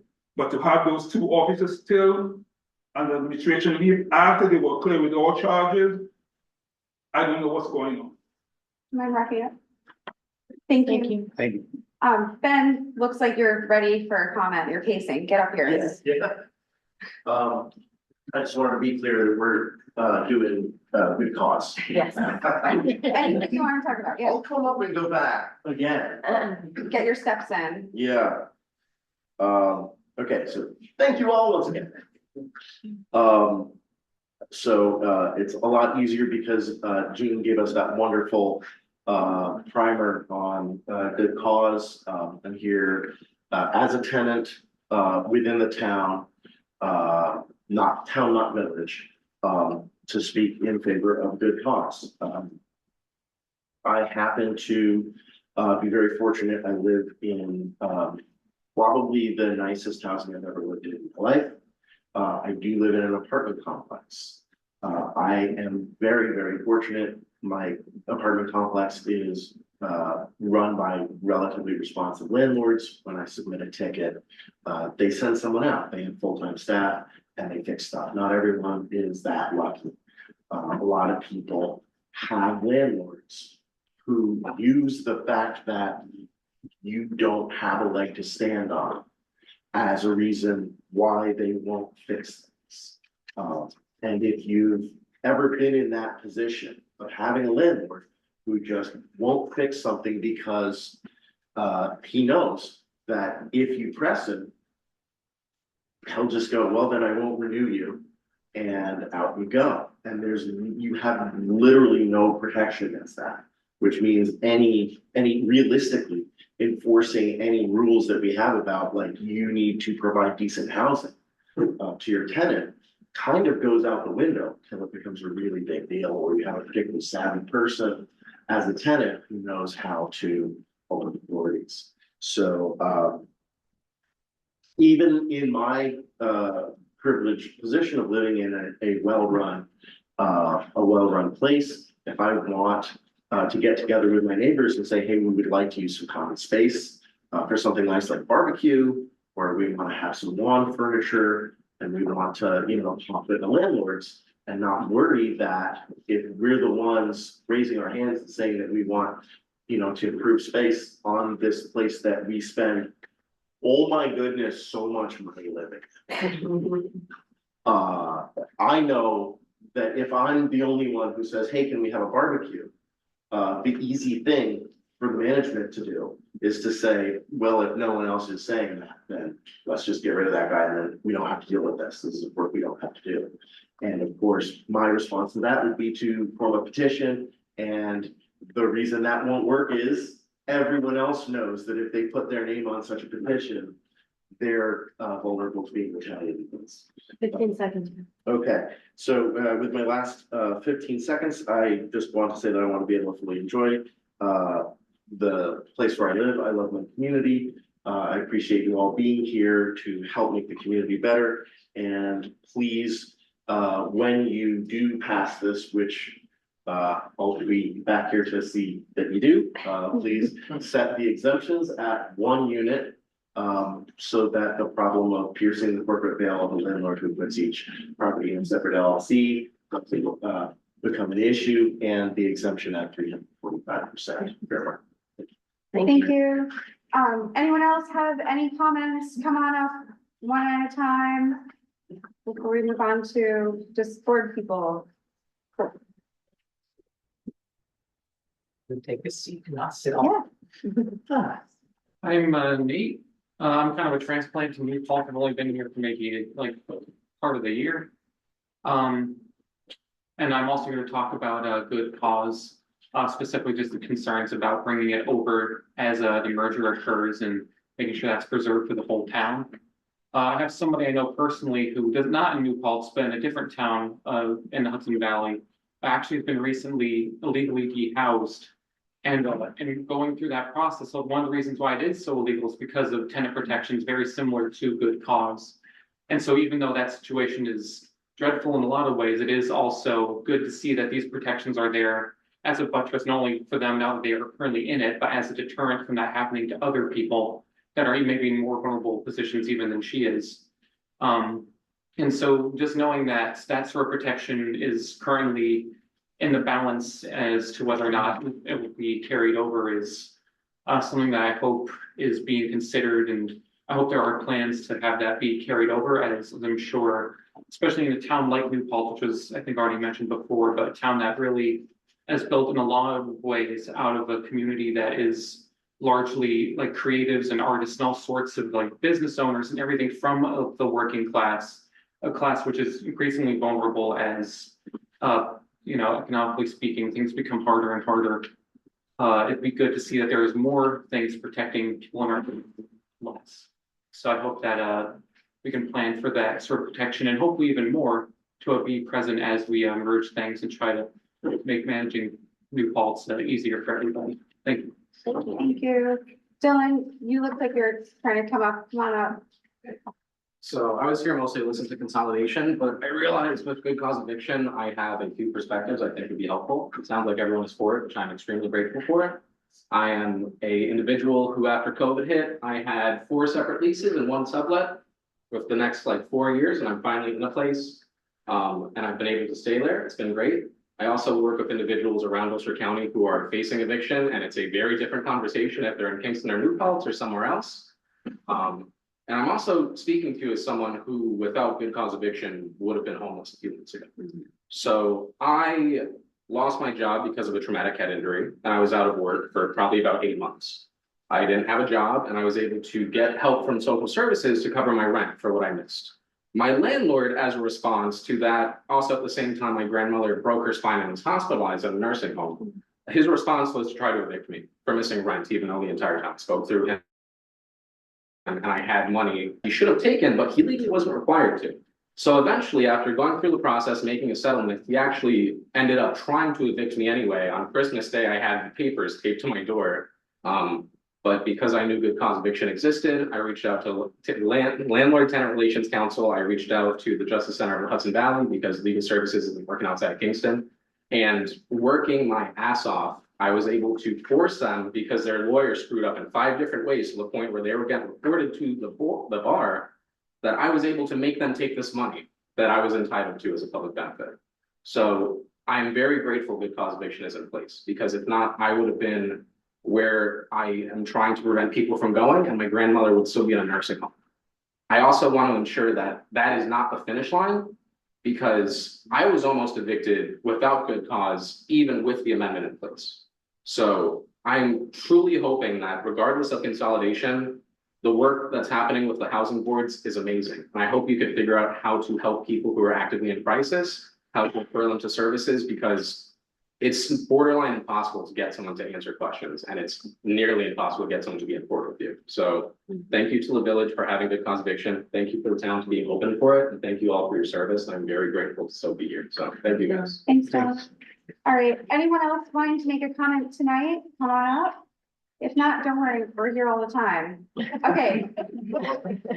We'll be back here tomorrow. So we already noticed tomorrow, but I just wanted to, we've been kind of, you know, in the village trying to err on like just doubly, like confirming everything. So I just wanted to make a motion that we're going to do our business and consent agendas on the village end all tomorrow at the special meeting that was noticed. Second.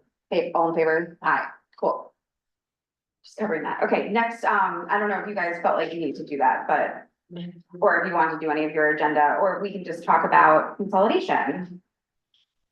Let's have our joint consolidation talk and then see, in the old days, town board meetings used to go to 10 or 11, but if we feel that we need to reconvene tomorrow, we have no disagreement. We can do that. Yeah. Okay. Yeah, so, like, I guess I'll like kick things off and, you know, there's 2 things to address. One thing, the postcards keep coming up, and so, we will at some point have to figure out, some sort of money to set aside to be able to do that mailing. And just wanted to say to folks who were hoping that would happen in less than a week, that couldn't happen because we have to approve, you know, budgetary stuff and a lot of stuff goes into doing any kind of mailing, especially when it's 2 governments involved. So, it's not that we're, you know, not doing that task. It just is one of those things that would take a bit of time, and because it is an expense, and all that jazz, it might not be something that can get done that quickly, you know? We did get a good accounting of how much the town has spent on consolidation. I don't really know how much we've gotten yet from those 2 grants, but it certainly feels like sending out an informational newsletter would be part of that. So how much are we expecting from the CETC? Was it 90,000? I think that the vote is, if the vote isn't true, you get reimbursed for 90% of what you spent on. So, we've got $22,000 of reimbursement from some source. From Craig. How much of that is left? Well, that's what we're working on, this Department of State. We want them to look at the work we did last year and this year together. So right now, we're not anticipating more grant money that could help us pay for this mail. Or are we? Potentially, but that has nothing to do with the grant money. Right, you're talking about whether to spend money on postcards. Yeah, Kitty, you're just trying to figure out why is the money needed for these postcards an obstacle to getting the postcards out? Thank you. Oh, And I think maybe we need to go beyond a postcard at this point. I think given the amount of confusion over this thing, we need to actually send out a mailer. That maybe is more explicit than the one pager here. And I think that's not, how do we want to do that? Do we want all 10 of us to work on that? Do we want a mailer committee? It could be a one-page thing which has basically the dates of the future meetings, well, just the significant dates that are already on the website and have already been distributed lots of times, but if we're talking about a hard copy, it could be a hard copy, one page that lists those and has links. And it has a little summary and then links to, you know. That's a great idea, but we did hear from people that they don't do social media, right? Well, it's not social media would be, but you're right, there was a gentleman who said that he didn't have a computer or didn't use a computer. And he knew other people who didn't have computers or use computers, didn't know how to go to a website. Well, I was thinking maybe the postcard, just say where they can find the hard copies, like the library or any other. That's a great we point. Discussed, putting placing them in the future. Yeah, at this point, I think there are so many questions about the actual document that making people go to the library and page through it in time to come to our final public hearing. I'd like to. What are you suggesting? I would like to redo the one pager that's over there based on the questions that we're hearing from people, like where is the financial data? And I'm so, I sent you on email. But that's a separate subject. The subject at hand is how do we get this information in a hard copy to people? Because apparently people aren't, the various other means of getting the information isn't working for everyone. So the question is, how do we get that information to them? We send a mail. I think the mailer, I think the hard copy, there's really no other way. You have to either give them thick, 15, 20, 30 pages of documents to everyone, which is impractical, or you have to give them tell them where to go to see that hard copy. That's the only way you can do it. Well, we can do that, but I think, if you have a threefold, it's possible for us to say, what is this gonna mean for you? What does it mean if the village dissolves? All of these issues about zoning, just say very quickly. There will be town-wide zoning. That's a question that's come up. That reminds me of a question I wanted to ask, which is when we talk about in the JCA about streamlining the zoning and making it compatible. Does every zoning change? Like if the village wants to adopt the town wetland. If the village wants to adopt the town clearing and grading law. Do they each require a public hearing or do we do it on Kitty, that? just really sorry to interrupt. I really apologize. I respect what you're saying, but you have brought up a really good point, or somebody brought up a really good point about getting these hard copies out to people. So let's close that subject. Okay. Yeah. Come to a decision on that before we move on to some other subject. So I think that the idea of sending out via mail or I don't think it's probably the only way Well, to do village it. has a giant advantage in that you can put this flyer in water bills, right? So that takes care of a significant number of properties. Will they go out before June? So this is my point is like, being able to get this kind of snail mail thing to people in time for the final public hearing just isn't going to work. I wrote our congressman back in January, when I saw just our staff downstairs are constantly dealing with people who get a bill late nowadays, because the postal service has this whole rerouting issue. So with that, on top of just mail in general, like, if we did a fresh mailer, I still don't think it would get out in time. If we got it out the door on Friday, I don't think people would get it. And there is not a water bill mailing between now and Friday, you know, when it would have to go out to get people to that next hearing, so So what it costs the village to mail out the water bills? I don't have that on top of So, I'm not gonna bother Nancy at this hour either, yeah. so I think we should be clear. I think we've decided it's too late to think that we could send something physical mail in order to alert people to the next public hearing. Yeah, I don't think that's possible. But I do think it's possible, although I don't know how the budget mechanism would work. I do think it's possible to send a summary document about consolidation that could inform the public on paper, in writing, in a hard form, prior to the referendum vote. Yes. Yes. And I also don't think it will address all the questions and all the issues. And, you know, there are 30 pages of financial information available to us. And it won't address all those things, but it might be a one pager that highlights some of the key points and maybe draws people in to want to learn more.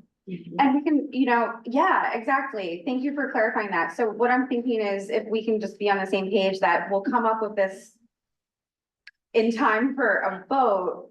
And I don't know, if the community can just kind of accept that, like, this timeline isn't one that we made up. It's summer. I definitely didn't make this up, you know, like, it's from the state. There's no changing of these dates that are set forth. So just getting something in the mail, like, we don't have a time machine, so, but we can get people out and information in the whole rest of the process, you know, if it does continue. And would Benjamin Center be willing to draft that best possible, everything in one page? Some of this already exists Yeah. from me and.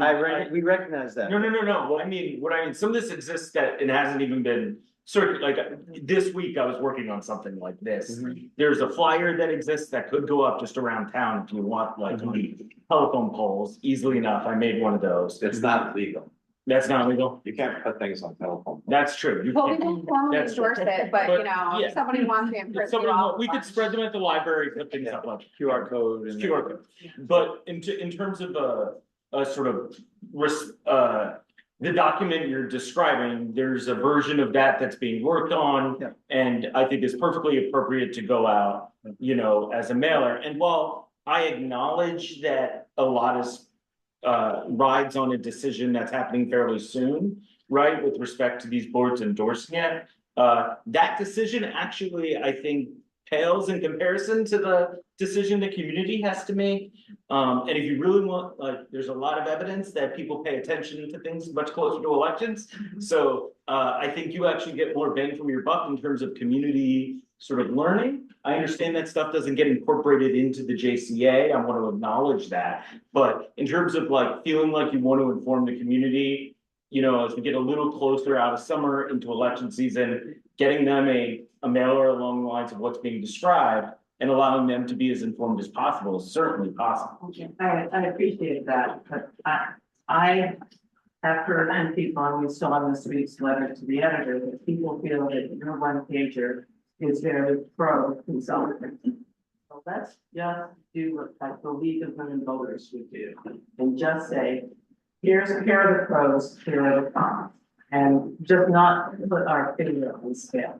Which for what it's worth, the document that I put together is just dates, honestly, for this. And if we want to move into stuff that's more substantive for that kind of thing, I think the main thing to do is to direct them to the JCA.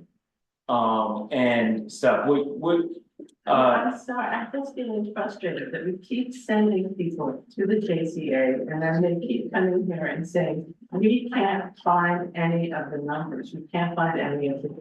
And they do show up, and I've been looking at the JCA, I've been looking at it since it was a dissolution document. Sure. And part of what I'm hearing, and what is really frustrating me, which I said before, all of the steering committees meetings when we were just talking about dissolution are completely hidden from the public. I've asked many times if they be made, but I don't know why they're so complete with it. Same thing with this new steering committee, that, you know, I've asked for minutes and don't get them. So people ask, who created this? How did this get here? Sean, I see you, and you will have your 15 minutes, but I would like 5, okay? But what we're hearing is that the document itself is obtuse. It is, you're saying 30 pages of financial information. I sent you an email today saying, I just asked AI, what funding sources, based on your question on Facebook, what funding sources will we not have any longer if the village goes away? And AI, which can make mistakes, so we all need to look at that document more carefully. So basically, there's over $900,000 of village-specific funding that goes away. I need to see where that is, and it's not in the JCA. We need a separate explanation so people can say, okay, where is the parking revenue? Okay, The parking revenue doesn't vanish. Yeah, but you can't keep up with this misinformation campaign that you're insisting And I'm on. not allowed to continue. I will not interrupt you, I promise. You did before. No, you interrupted me. So what I would like to go back to is, where is the parking revenue? Where is it gonna go? Is that just gonna be in the hamlet? It's not discussed in the JCA. That's $300,000 that I can't find. So we keep saying, go look at the JCA. I looked at it a lot and I can't find any answers. So I think we need to be much more objective in this mailers that we're gonna send out and just say, there are unanswered questions. I don't think it should be. Wait, Sorry, Sean. I've had my hand up Yeah, 5 minutes. Sean wants to Yeah, talk. okay, so in the beginning of this meeting, you clearly stated all the water problems and that the water problems don't exist. Tim backed it up. I think everyone here at this table understands that if you have a water bill, you pay for the water system, you pay for the infrastructure, you pay for the pipes, you pay for the water, you pay for the sewage. Everyone here at the table, that was explained clearly. 2 people still came up and said they were confused about it. And that and so what happens is when people don't like something, when they don't like something, instead of like using good arguments that are strong, they keep repeating the same thing over and over again, even when they're clear, it's clearly explained. You did such a good job of explaining the water system.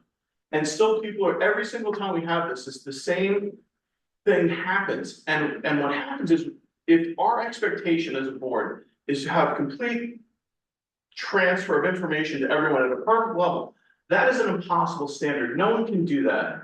You can't have everyone agree with you. You can't, and even if you tell people the facts, they're gonna conveniently forget them 5 minutes later and still go on with their thing. If we're going to try, if that's our goal, if our goal is to get mailers with this much information to every single person, we're missing the whole entire thing here, okay? This has been going on, I ran on this. You ran on this, Tim ran on this. So this happened 2 years ago, we've been talking about this. The people know about it. And I'm tired of people coming in and saying this is the first they're hearing of it. Okay, great. If you go to the town website, there's a big banner that says click here for all the information. So if we're gonna hold ourselves to that crazy standard, we're gonna have a lot of problems. So we're just gonna, it's just throwing, it's not even honest commentary. People hear something that it's very well explained and then they still bring it up. And as a board, we have to be careful to recognize that they're not really asking questions. Someone says they don't know how to click on a link. Okay, okay, like, okay, no, then come to talk to us and we'll walk you through all the stuff. We'll hold your hand. Like, I'm more than welcome to anybody. You can send me an email and I'll meet you. But if that's an actual honest thing. I'm just gonna agree with you about one thing is, it is a little frustrating when somebody will come up, say something that's not true, and then immediately leave. It's just a little frustrating. Yes. It's part of the process. It is part of the process. And we can go do that in other meetings, or when we retire. So, can I, on communication, I mean, it is my background, and I don't get a vote in this, but I'm happy to offer my experience as a communications planner for 40 years with some of the biggest brands and communication companies ever. I deciding how to do communications isn't one thing or other thing. What we need to know is what are the key objectives of the key dates. Do we want dates known before the dates happen? That may be very difficult. Okay, what are the dates that we're gonna do? I am offering to set up a communications planning where we identify certain key things that we want to communicate and then identify the channels by which we can communicate them. That's a great Because idea. there are not just mailers and Let's others. do that now. So Not our- what I will need feedback from everyone is because we have been on all of the channels that the town and the village owns. So we've got owned media that we have built, but those that we own are the ones that you're saying they're not using. The only other way of doing it is paying for it, so paying for media. Or negotiating with some partners. So we cannot. So we can identify some channels that we're prepared to pay, like mail or advertising, radios, whatever. Posted on the side of the road, but those will cost tens or hundreds of thousands of dollars in order to put this communication there. We can do mailers, that will take time. So I'm happy to go through the process of identifying all the channels we have. If anyone has feedback on where they would like to see this information or notices of where to find this information, tell us. We put it in the library, there's posters all around in people's stores. I know there's posters in Market Street, there's other things. But if there are other channels, personally, we've sent stuff out from the Democrats, the 3,000 emails to people in Newport. We've been sending them out through the channels we know. If there are other ones, other organizations who are willing to share these electronic things to their community, then let me know and we'll work out how to plan that. Thank you. Right now, that send out a press release, right? That's one thing we haven't done. We don't do that. So let's do that for the paper of record, the Freeman. The press has covered where our meetings are. But It's been very clear in the letters and other things, it's very clear in the media that we're having these discussions and when the meetings are. We've done rather a good job of getting press coverage. But that's after the fact. Let's just get a press release into those little news blurbs. I can't remember what they're called, in front of the news briefs. And what I'm offering is not deciding what the plan is, putting together a plan that I can get to you next week. I think that's such a great idea because Thank you. what we want is we want to come, this is not just about this today or next week. This is about a whole setting up a procedure for moving forward in a thoughtful way that will, we're setting up a standard operating procedure for moving this forward. We're not trying to spend another 20 minutes right now solving, knocking down whatever that's called, the black hole. Well, I'll volunteer Thanks, to write the news brief to get into next week's paper so people know about our next public hearing. After that, I'll Thank you. turn it over. Thank you. Thanks. I just need to address something. I'm on the steering committee, and so I take it personally when you say words like hiding and lack of transparency at the last meeting. We were not mandated to share our minutes. I mean, there's nothing secretive. We're not like, finding a place to hide money, which was said in the last meeting. What we are doing is being shown to you at these meetings with copious amounts of information, pages and pages of financials. I mean, that is what is being gathered and talked about, and thoughtful conversation about what happened at the last meeting last week.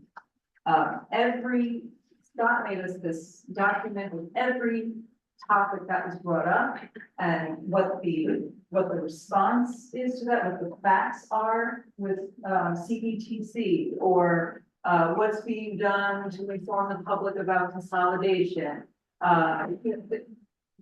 All of these documents that he showed us today, where are the numbers? This is what we discussed, and then it was shown up there. So none of it is being hidden.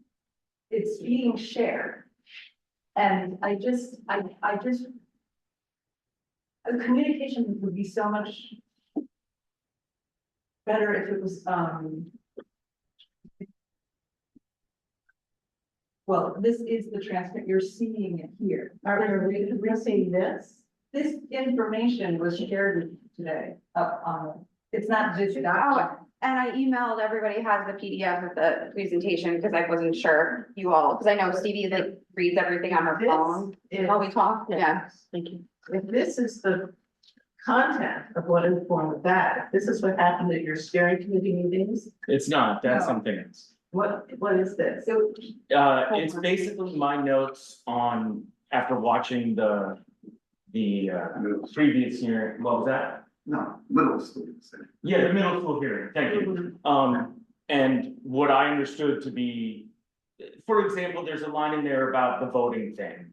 And that got brought up and I wrote some notes on why everybody gets to vote about it. Yeah, it's just a list of those. That is what Is it there is. any reason not to share it with everybody?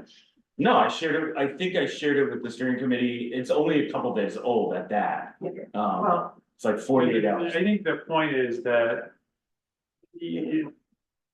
there's I think an incredible effort being made to produce information and share it. And there's there's a little bit of a catch-22 here. There's a lot of information being compiled and shared, and then there's a complaint that there's too much information to go through. It's unclear. We need documents to explain the information that's been presented because it's too much information. And then those documents have to be prepared, and then it's just like there's series and layers of documents and presentations and explanations. And at some point, I think back to Sean's kind of basic point, which is there's only so much that can be done. And there's only so much that you can reasonably expect any human being to put into this. And even in the blue sky world, you're never going to be able to do everything. So well, and just to be thoughtful about making accusations about the people who shared it. I mean, the things I heard about Tim last week blew my mind. I mean, I've only seen somebody be so thoughtful about this town and about making a town that he grew up in, that we grew up in, become more efficient and be a better place to live. I see that as an intention. I do not, the accusations that were made last week were disgusting, and I just think that as a board member, or as board members, we have a responsibility. well, I think Alice addressed that tonight, that we need to keep our comments about issues and not personal. And that goes for our responses to the public as well, who can certainly get under our skin. But in the meantime, we're not addressing the questions that You know why we're not addressing them? Because we're talking about the meta of this process for an additional 45 minutes instead of, let's go ahead and talk about the issues. Yes. Great, I'm ready to do that. That's what. Can I ask a question? Yeah. There's been a series of questions around revenue and the differential of revenue before and after consolidation that's in the projections.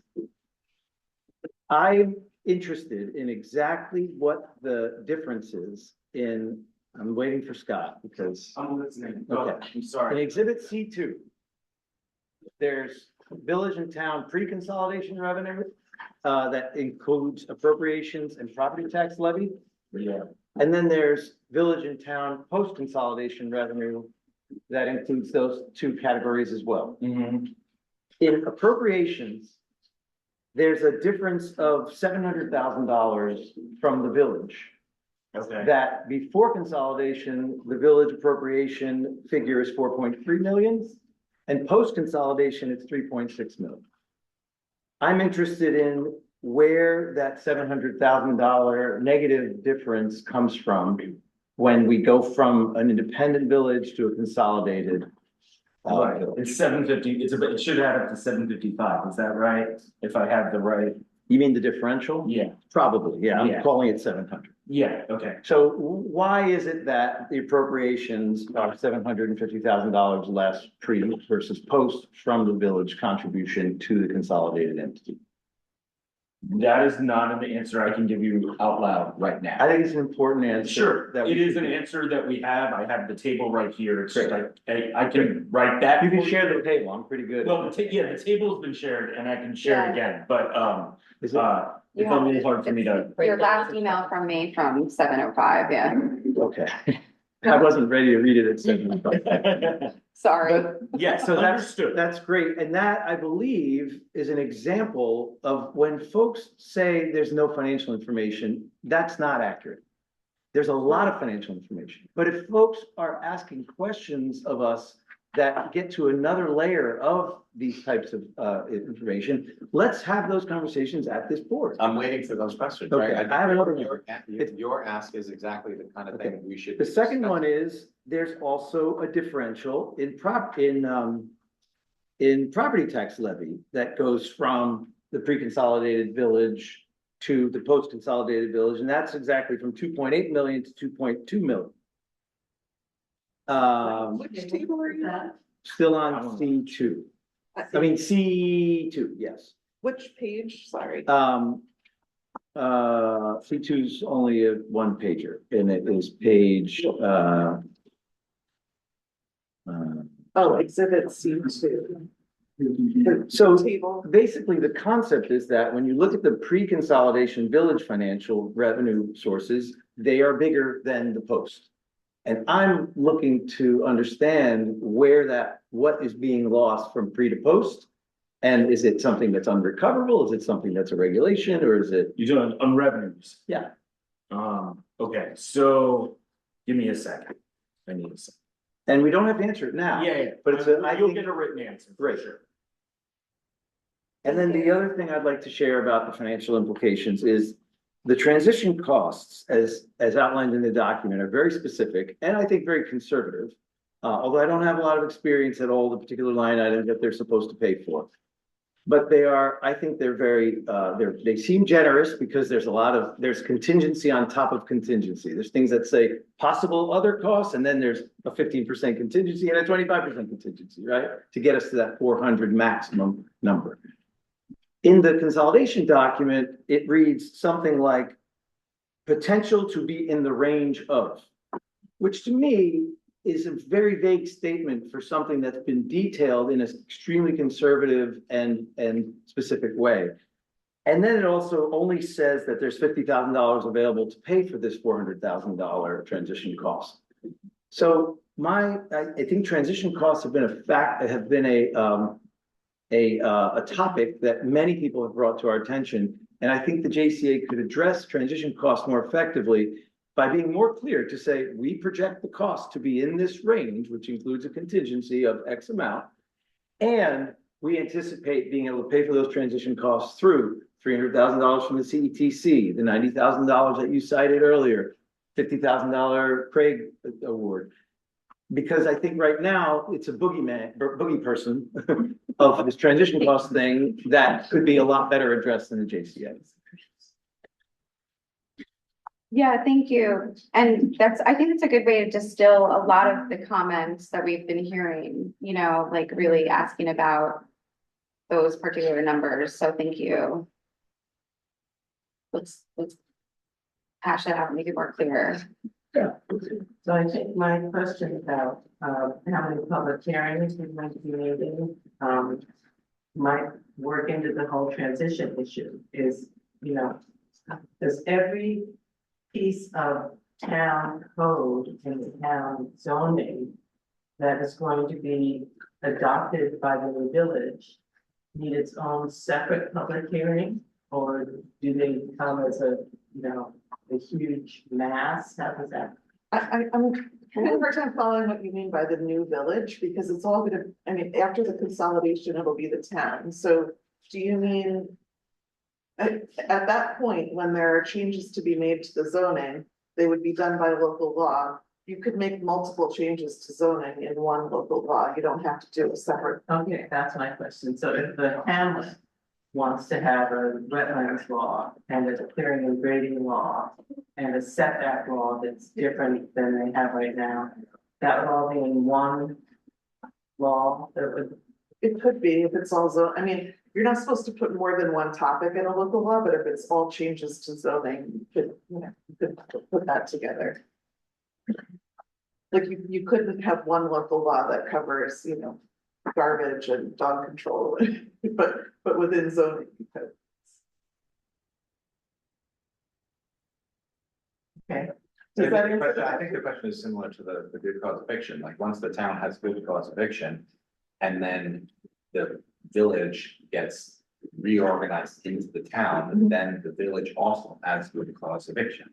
And so it solves it by doing it now instead of waiting for, and putting it through working groups and all that stuff, just pass it now. That's kind of been like the theory, or like what came up in a lot of the housing justice groups, it's like, just get these protections now, it's not a question for later, it's not a public hearing for later. It just exists and protects the Hamlet people then, yeah. That's a good question though, Can I talk to you offline, because I'd love to understand the environmental one. Because I'm the chair of the town environment and we've been working with the village, and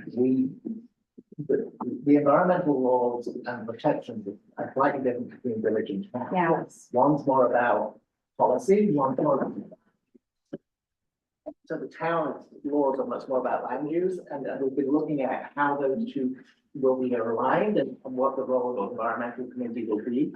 And so I'd be happy to talk with you that, but we have not found that many opportunities for putting wetland in the village because there's not that much wetland, and what it is protected by policy. So the policy determines wetland protections because there's things like water systems and stuff that you don't have in the village, out in the town. So it's more about policy to protect the environment rather than the land use protection that we have. So there's actually not much overlap for wetland or some of those environmental issues you're talking about, because really they've got policies around that for the whole village. So there may be a few examples, but I think they're small details when we've been looking at that from an environmental standpoint. Does that help? Yes, I mean, it took us, I don't know, 5 years to pass the town wetlands law. But it's been working pretty well, so I'm assuming that stays the same, and there are policies in the village that address the environmental protection. Well, there's also, as an alternative, the town wetlands law has a statement in it that says this law applies only to the town outside the village. You could just take that statement out and then it would apply to everyone. I mean, I don't. And we wouldn't have to have a public hearing on that. Oh, of course, yeah, You have because it's a local law. But I'm just saying you wouldn't need to develop a whole new policy. Well, what's interesting would be to look at whether or not, is this the time if it does need any kind of provision? So that would be the taking care of motivation. If it, added to it, yeah. Yeah. I'm not sure it would come up very often in the village as a practical matter, but. Well, actually, the housing project for the senior citizen, there was a wetland there. And the developers had to mitigate by putting wetland somewhere else, which I don't know where that new wetland is. Have you think of it? Can I just change the subject for 1 sec? Sean brought up this idea of having five public comments and then a response to those comments. Which would help, maybe we get more people before they leave. And I don't know if there's some policy, if that's feasible or. I like that idea. It'll help correct when someone makes a bold statement and we can explain the law again and again, and I think to wait to the end. I mean, this place was full. And like during public comment. And now it's, so the people who wanted to know the answers are demanding the answers. You guys are all amazing, by the way. Yeah, we love you. I mean, We're not changing. You're leaving, we're changing our mind. so, I mean, we do have to remember, there's a lot of other factors, like, justice related with when rooms are packed and not, and whatnot. Like, we can't let our spirits get down or change like operations, just, based on like present audience, because people do watch after the fact and they follow up after the fact and stuff. You know, childcare is insane right now, all that jazz, They but keep sorry, Please. but just keep, we have a rule, our responses have to be limited to a minute, or, you yeah. know, so. Or just commit to responding to the things that were discussed in the follow-up dialogue of our meetings, as opposed to this other set of conversations that happen in the follow-up dialogue, which shouldn't be taking up the time. We should be here answering the questions that were brought to us over the past 2 hours. And I also think. And I don't think we do that very well at all. Yes, and if we kept it to 5, it's not gonna be personal. It's Because, you know what I mean, now like, goes. comment on, like, I feel like if we do it after someone says something ridiculous, it becomes more personal. If we remain silent for 5, and then the 5th person comes in, we can then be like, hey, you know, some stuff, some people like to talk about this kind of thing, and we'd like to, you know, it's a way of making it not a personal attack between getting into an argument with somebody. We can be like, okay, so just so everyone in the room knows, we've talked about the water system a bunch, but if you don't pay a water bill, you don't have to pay for the infrastructure or the water or the sewage. It's all self-funded. And just a quick reminder that, you know, that's it, and then we can move on, because you see it happen, like you mention it, then someone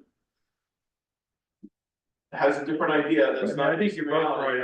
I think we should Yeah. really try to stay focused on what the purpose of the meeting is. It's 100%. It's our responsibility to do that. And Sean, whether we do it in 5 increments or not, I'm just trying to honor what a public hearing is and the law asks us to do. Yeah. And we should let everybody speak publicly, and then we should sit here with the list like we probably all created during these comments and talk about the things. Yeah. So I've spoken about a few, I'm inviting, because that's what we're here to do. And Yeah. we haven't spent a lot of time doing it. I'd love to, so Michael Zeller made a point to highlight, fire district, fire protection. That's a great one. And, he was asking a lot of questions about where did these ideas come from. So these ideas were researched. And, so what was commonly believed incorrectly is that a problem with, a reorganization of a town and the village is that you would then have to create a new taxing authority, a new fire district. But the research that I did and the response that I received back from the Department of State attorneys, and I remember her first name is Natasha, and then I also double checked it with the Association of Town Attorneys, is exactly the idea that we have presented, and exactly the idea that I presented and discussed with the fire department members and the public on May 27th of 2025. And it is echoed in our one pager about fire. So what you can do is use the existing fire protection district model, and then you can create a second one that would just serve the former village area, or you could move towards ending up with just one that includes the entire town lot. And then he was asking about like, well, is that, you know, an extra step? And that's exactly the issue, is that, and it's the same thing with water districts too, is that you can't do things like eliminate a district and then have no district for a minute and then create another one. So that is exactly why you have to use the existing fire protection district and then create a second one. And then you could do something like create one that is just the townwide. That is why, you know, you have to follow the order that makes sense. And that is exactly the opinion that we received from the attorney. And then he was also asking questions about, well, who administratively is going to handle this? And it's exactly the same, you know, probably individuals who are currently handling.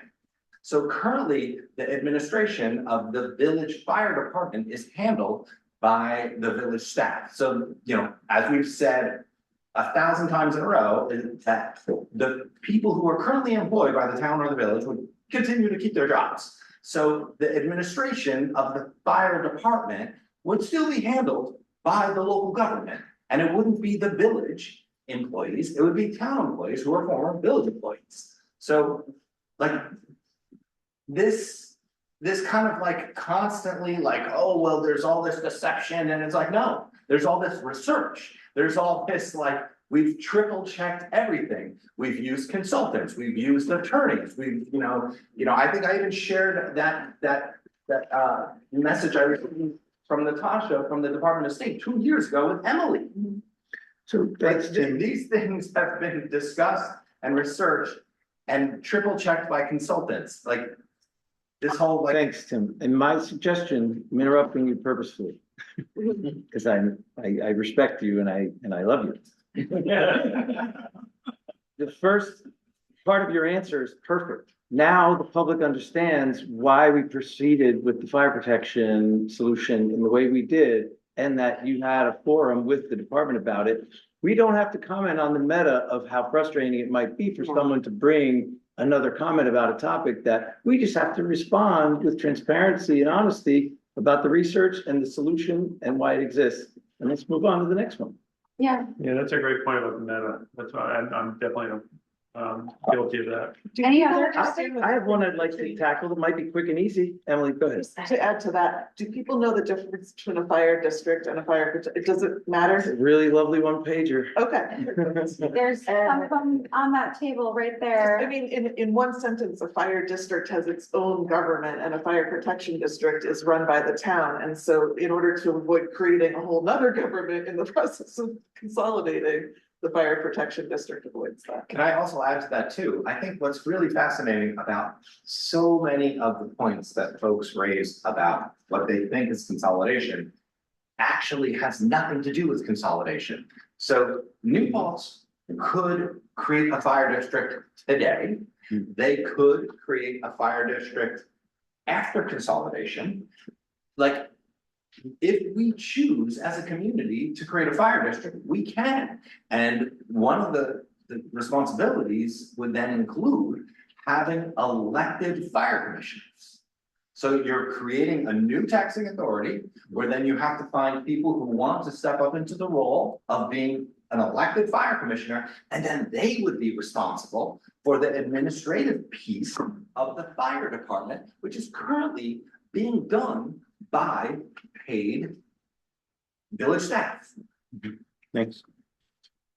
Can I tackle a quick one? Yes, please. One of the public questions was, who are we gonna employ to manage the village? If we have a consolidated town and village, someone's gotta manage the village. And I think that while Kitty brought a great question to the table, which is that maybe in the new consolidated structure, there might need to be more administrative capacity. So a town manager might be a role that we add at some point, or it might get determined in the transition period, even that that's a necessary role. But I think it's important to explain to the person who asked the question, it's not that we would hire someone to take care of the village, because the village will no longer exist.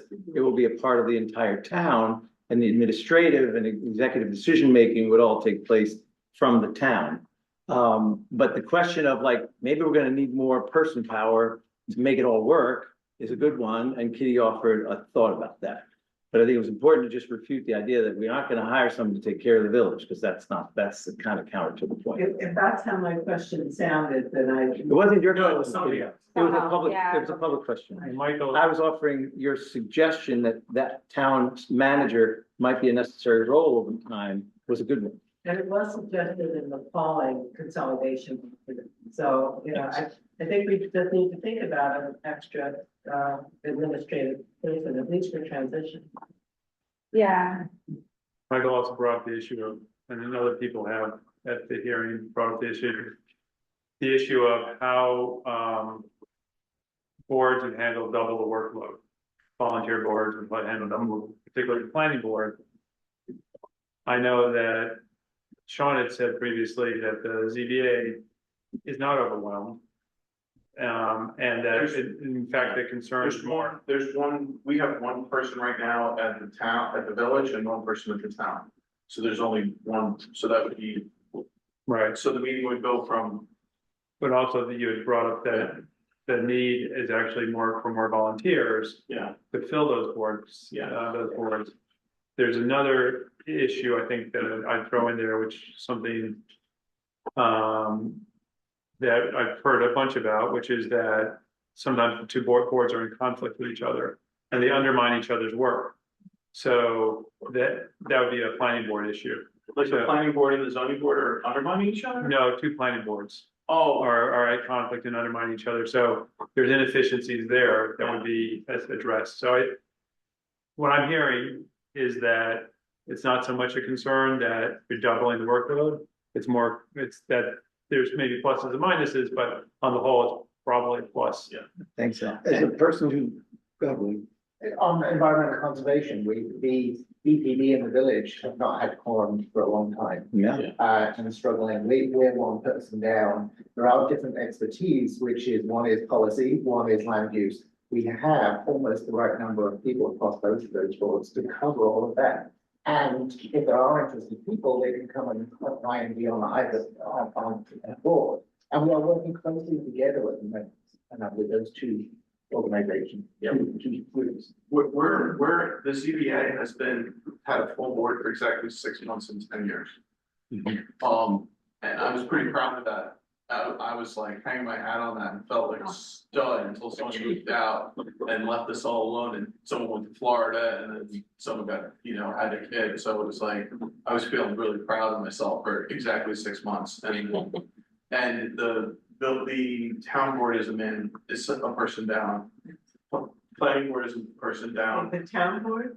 Yeah. planning. And none of the boards have extras. So I should have 2 people in the wing, so I should have 5 plus 2. That happened exactly once for 6 months, like I said, in 10 years.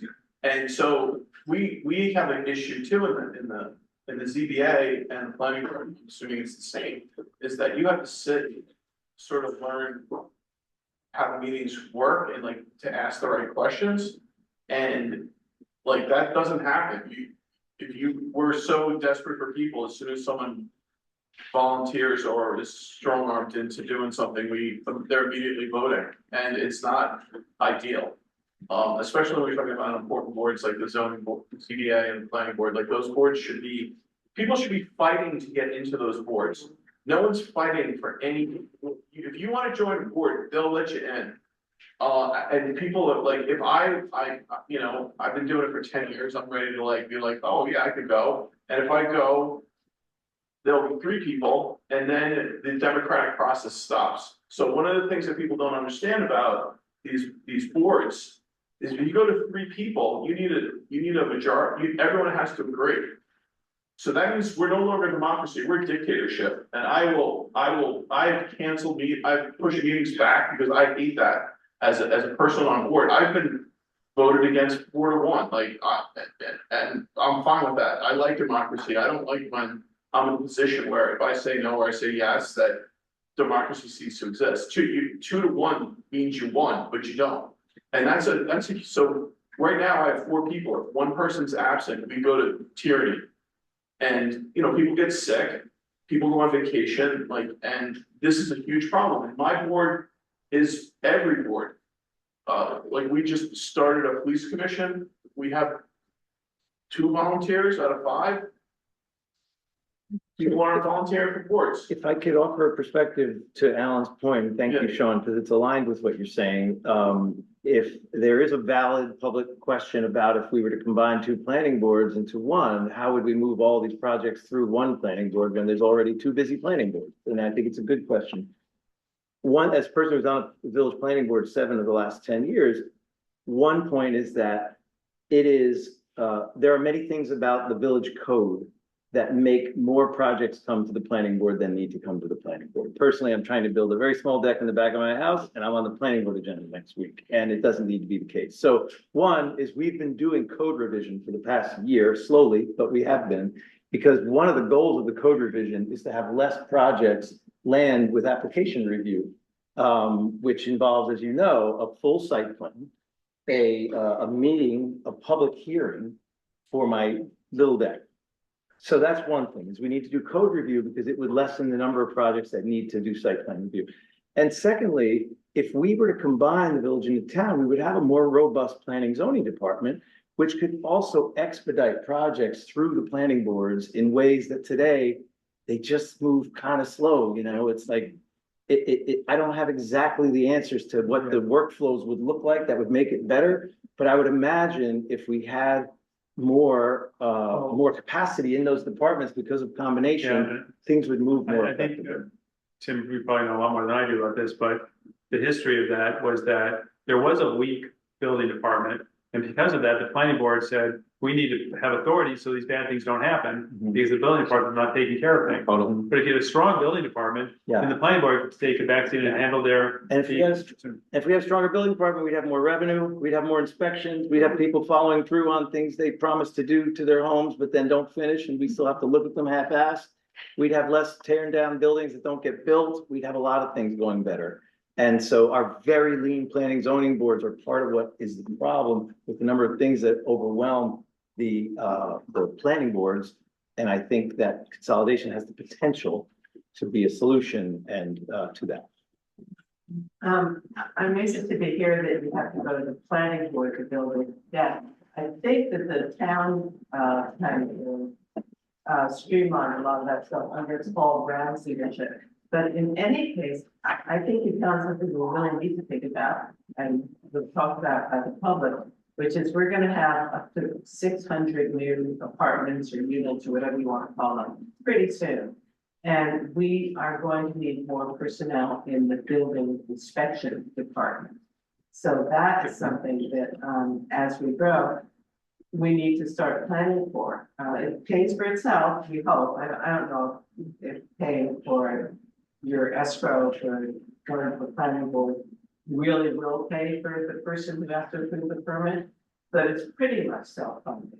But I do think that we need to account for the growth that is about to happen. And also the fact that when the village goes away, we also may see the whole process of annexation go away. And that is a big thing for us to think about. I was a big part of the annexation process. I didn't get my way, but what was interesting about it was the entire community could have come, because it was the town and the village, and everybody could have an opinion about whether or not those farm acres should be annexed to the village. When the village goes away, I think that law will go away. And what will happen is that if somebody wants to build a large development on an adjacent property, I think I'm right, then it will just be a matter of going to create a water district. And I think, right, I mean, if the annexation process goes away, if somebody wants to build a new apartment building in the town, outside of the village, now, they would just be, all they need is to be adjacent to another water district. Well, that's focusing on the water piece of it, but there's also the zoning piece of it. The town zoning would not have allowed that project. So they would have needed a zoning change, which would have been a public process. So I'm not sure how to simply answer that. I think there's different layers to it. So what would happen under that hypothetical scenario? Annexation goes away. Current town zoning would not have permitted that particular project. And The project went up. Or there would be an application to consider rezoning that area. Is this a route we want to go down right now, or am I getting off I'm track? trying to think about the things that will change under consolidation. Okay. One of them is that annexation would go away. That's it, which is great. Yeah, and then that's less work for the planning. Well, and it's less source of conflict, because we know that the town board and the village board spent tens of thousands of dollars on that annexation debate and legal fees and other things. And it took a lot of time for the planning board to get it to the place it got, and which then was a sort of a stop sign. So I think that it might not solve it overnight with consolidation, but what it would do is at least align the parties toward one solution, as opposed to having two municipalities fighting with each other over the answer. Can I bring up another subject really quickly? Because I did I hear, just want to finish Yeah, that, yeah. which is that, At 10 o'clock, we're gonna stop, guys, just so you It's a know, good idea. just so you know. Fall asleep. 2 minutes. Oh, 2-minute warning. the advantage for me of annexation, which everybody gets to participate. It was long and painful, but in the end, everybody had to saw and step on out. I was gonna say, I would like to know the cost versus taxes for all these new developments at some point. I understand that. I just don't understand that well.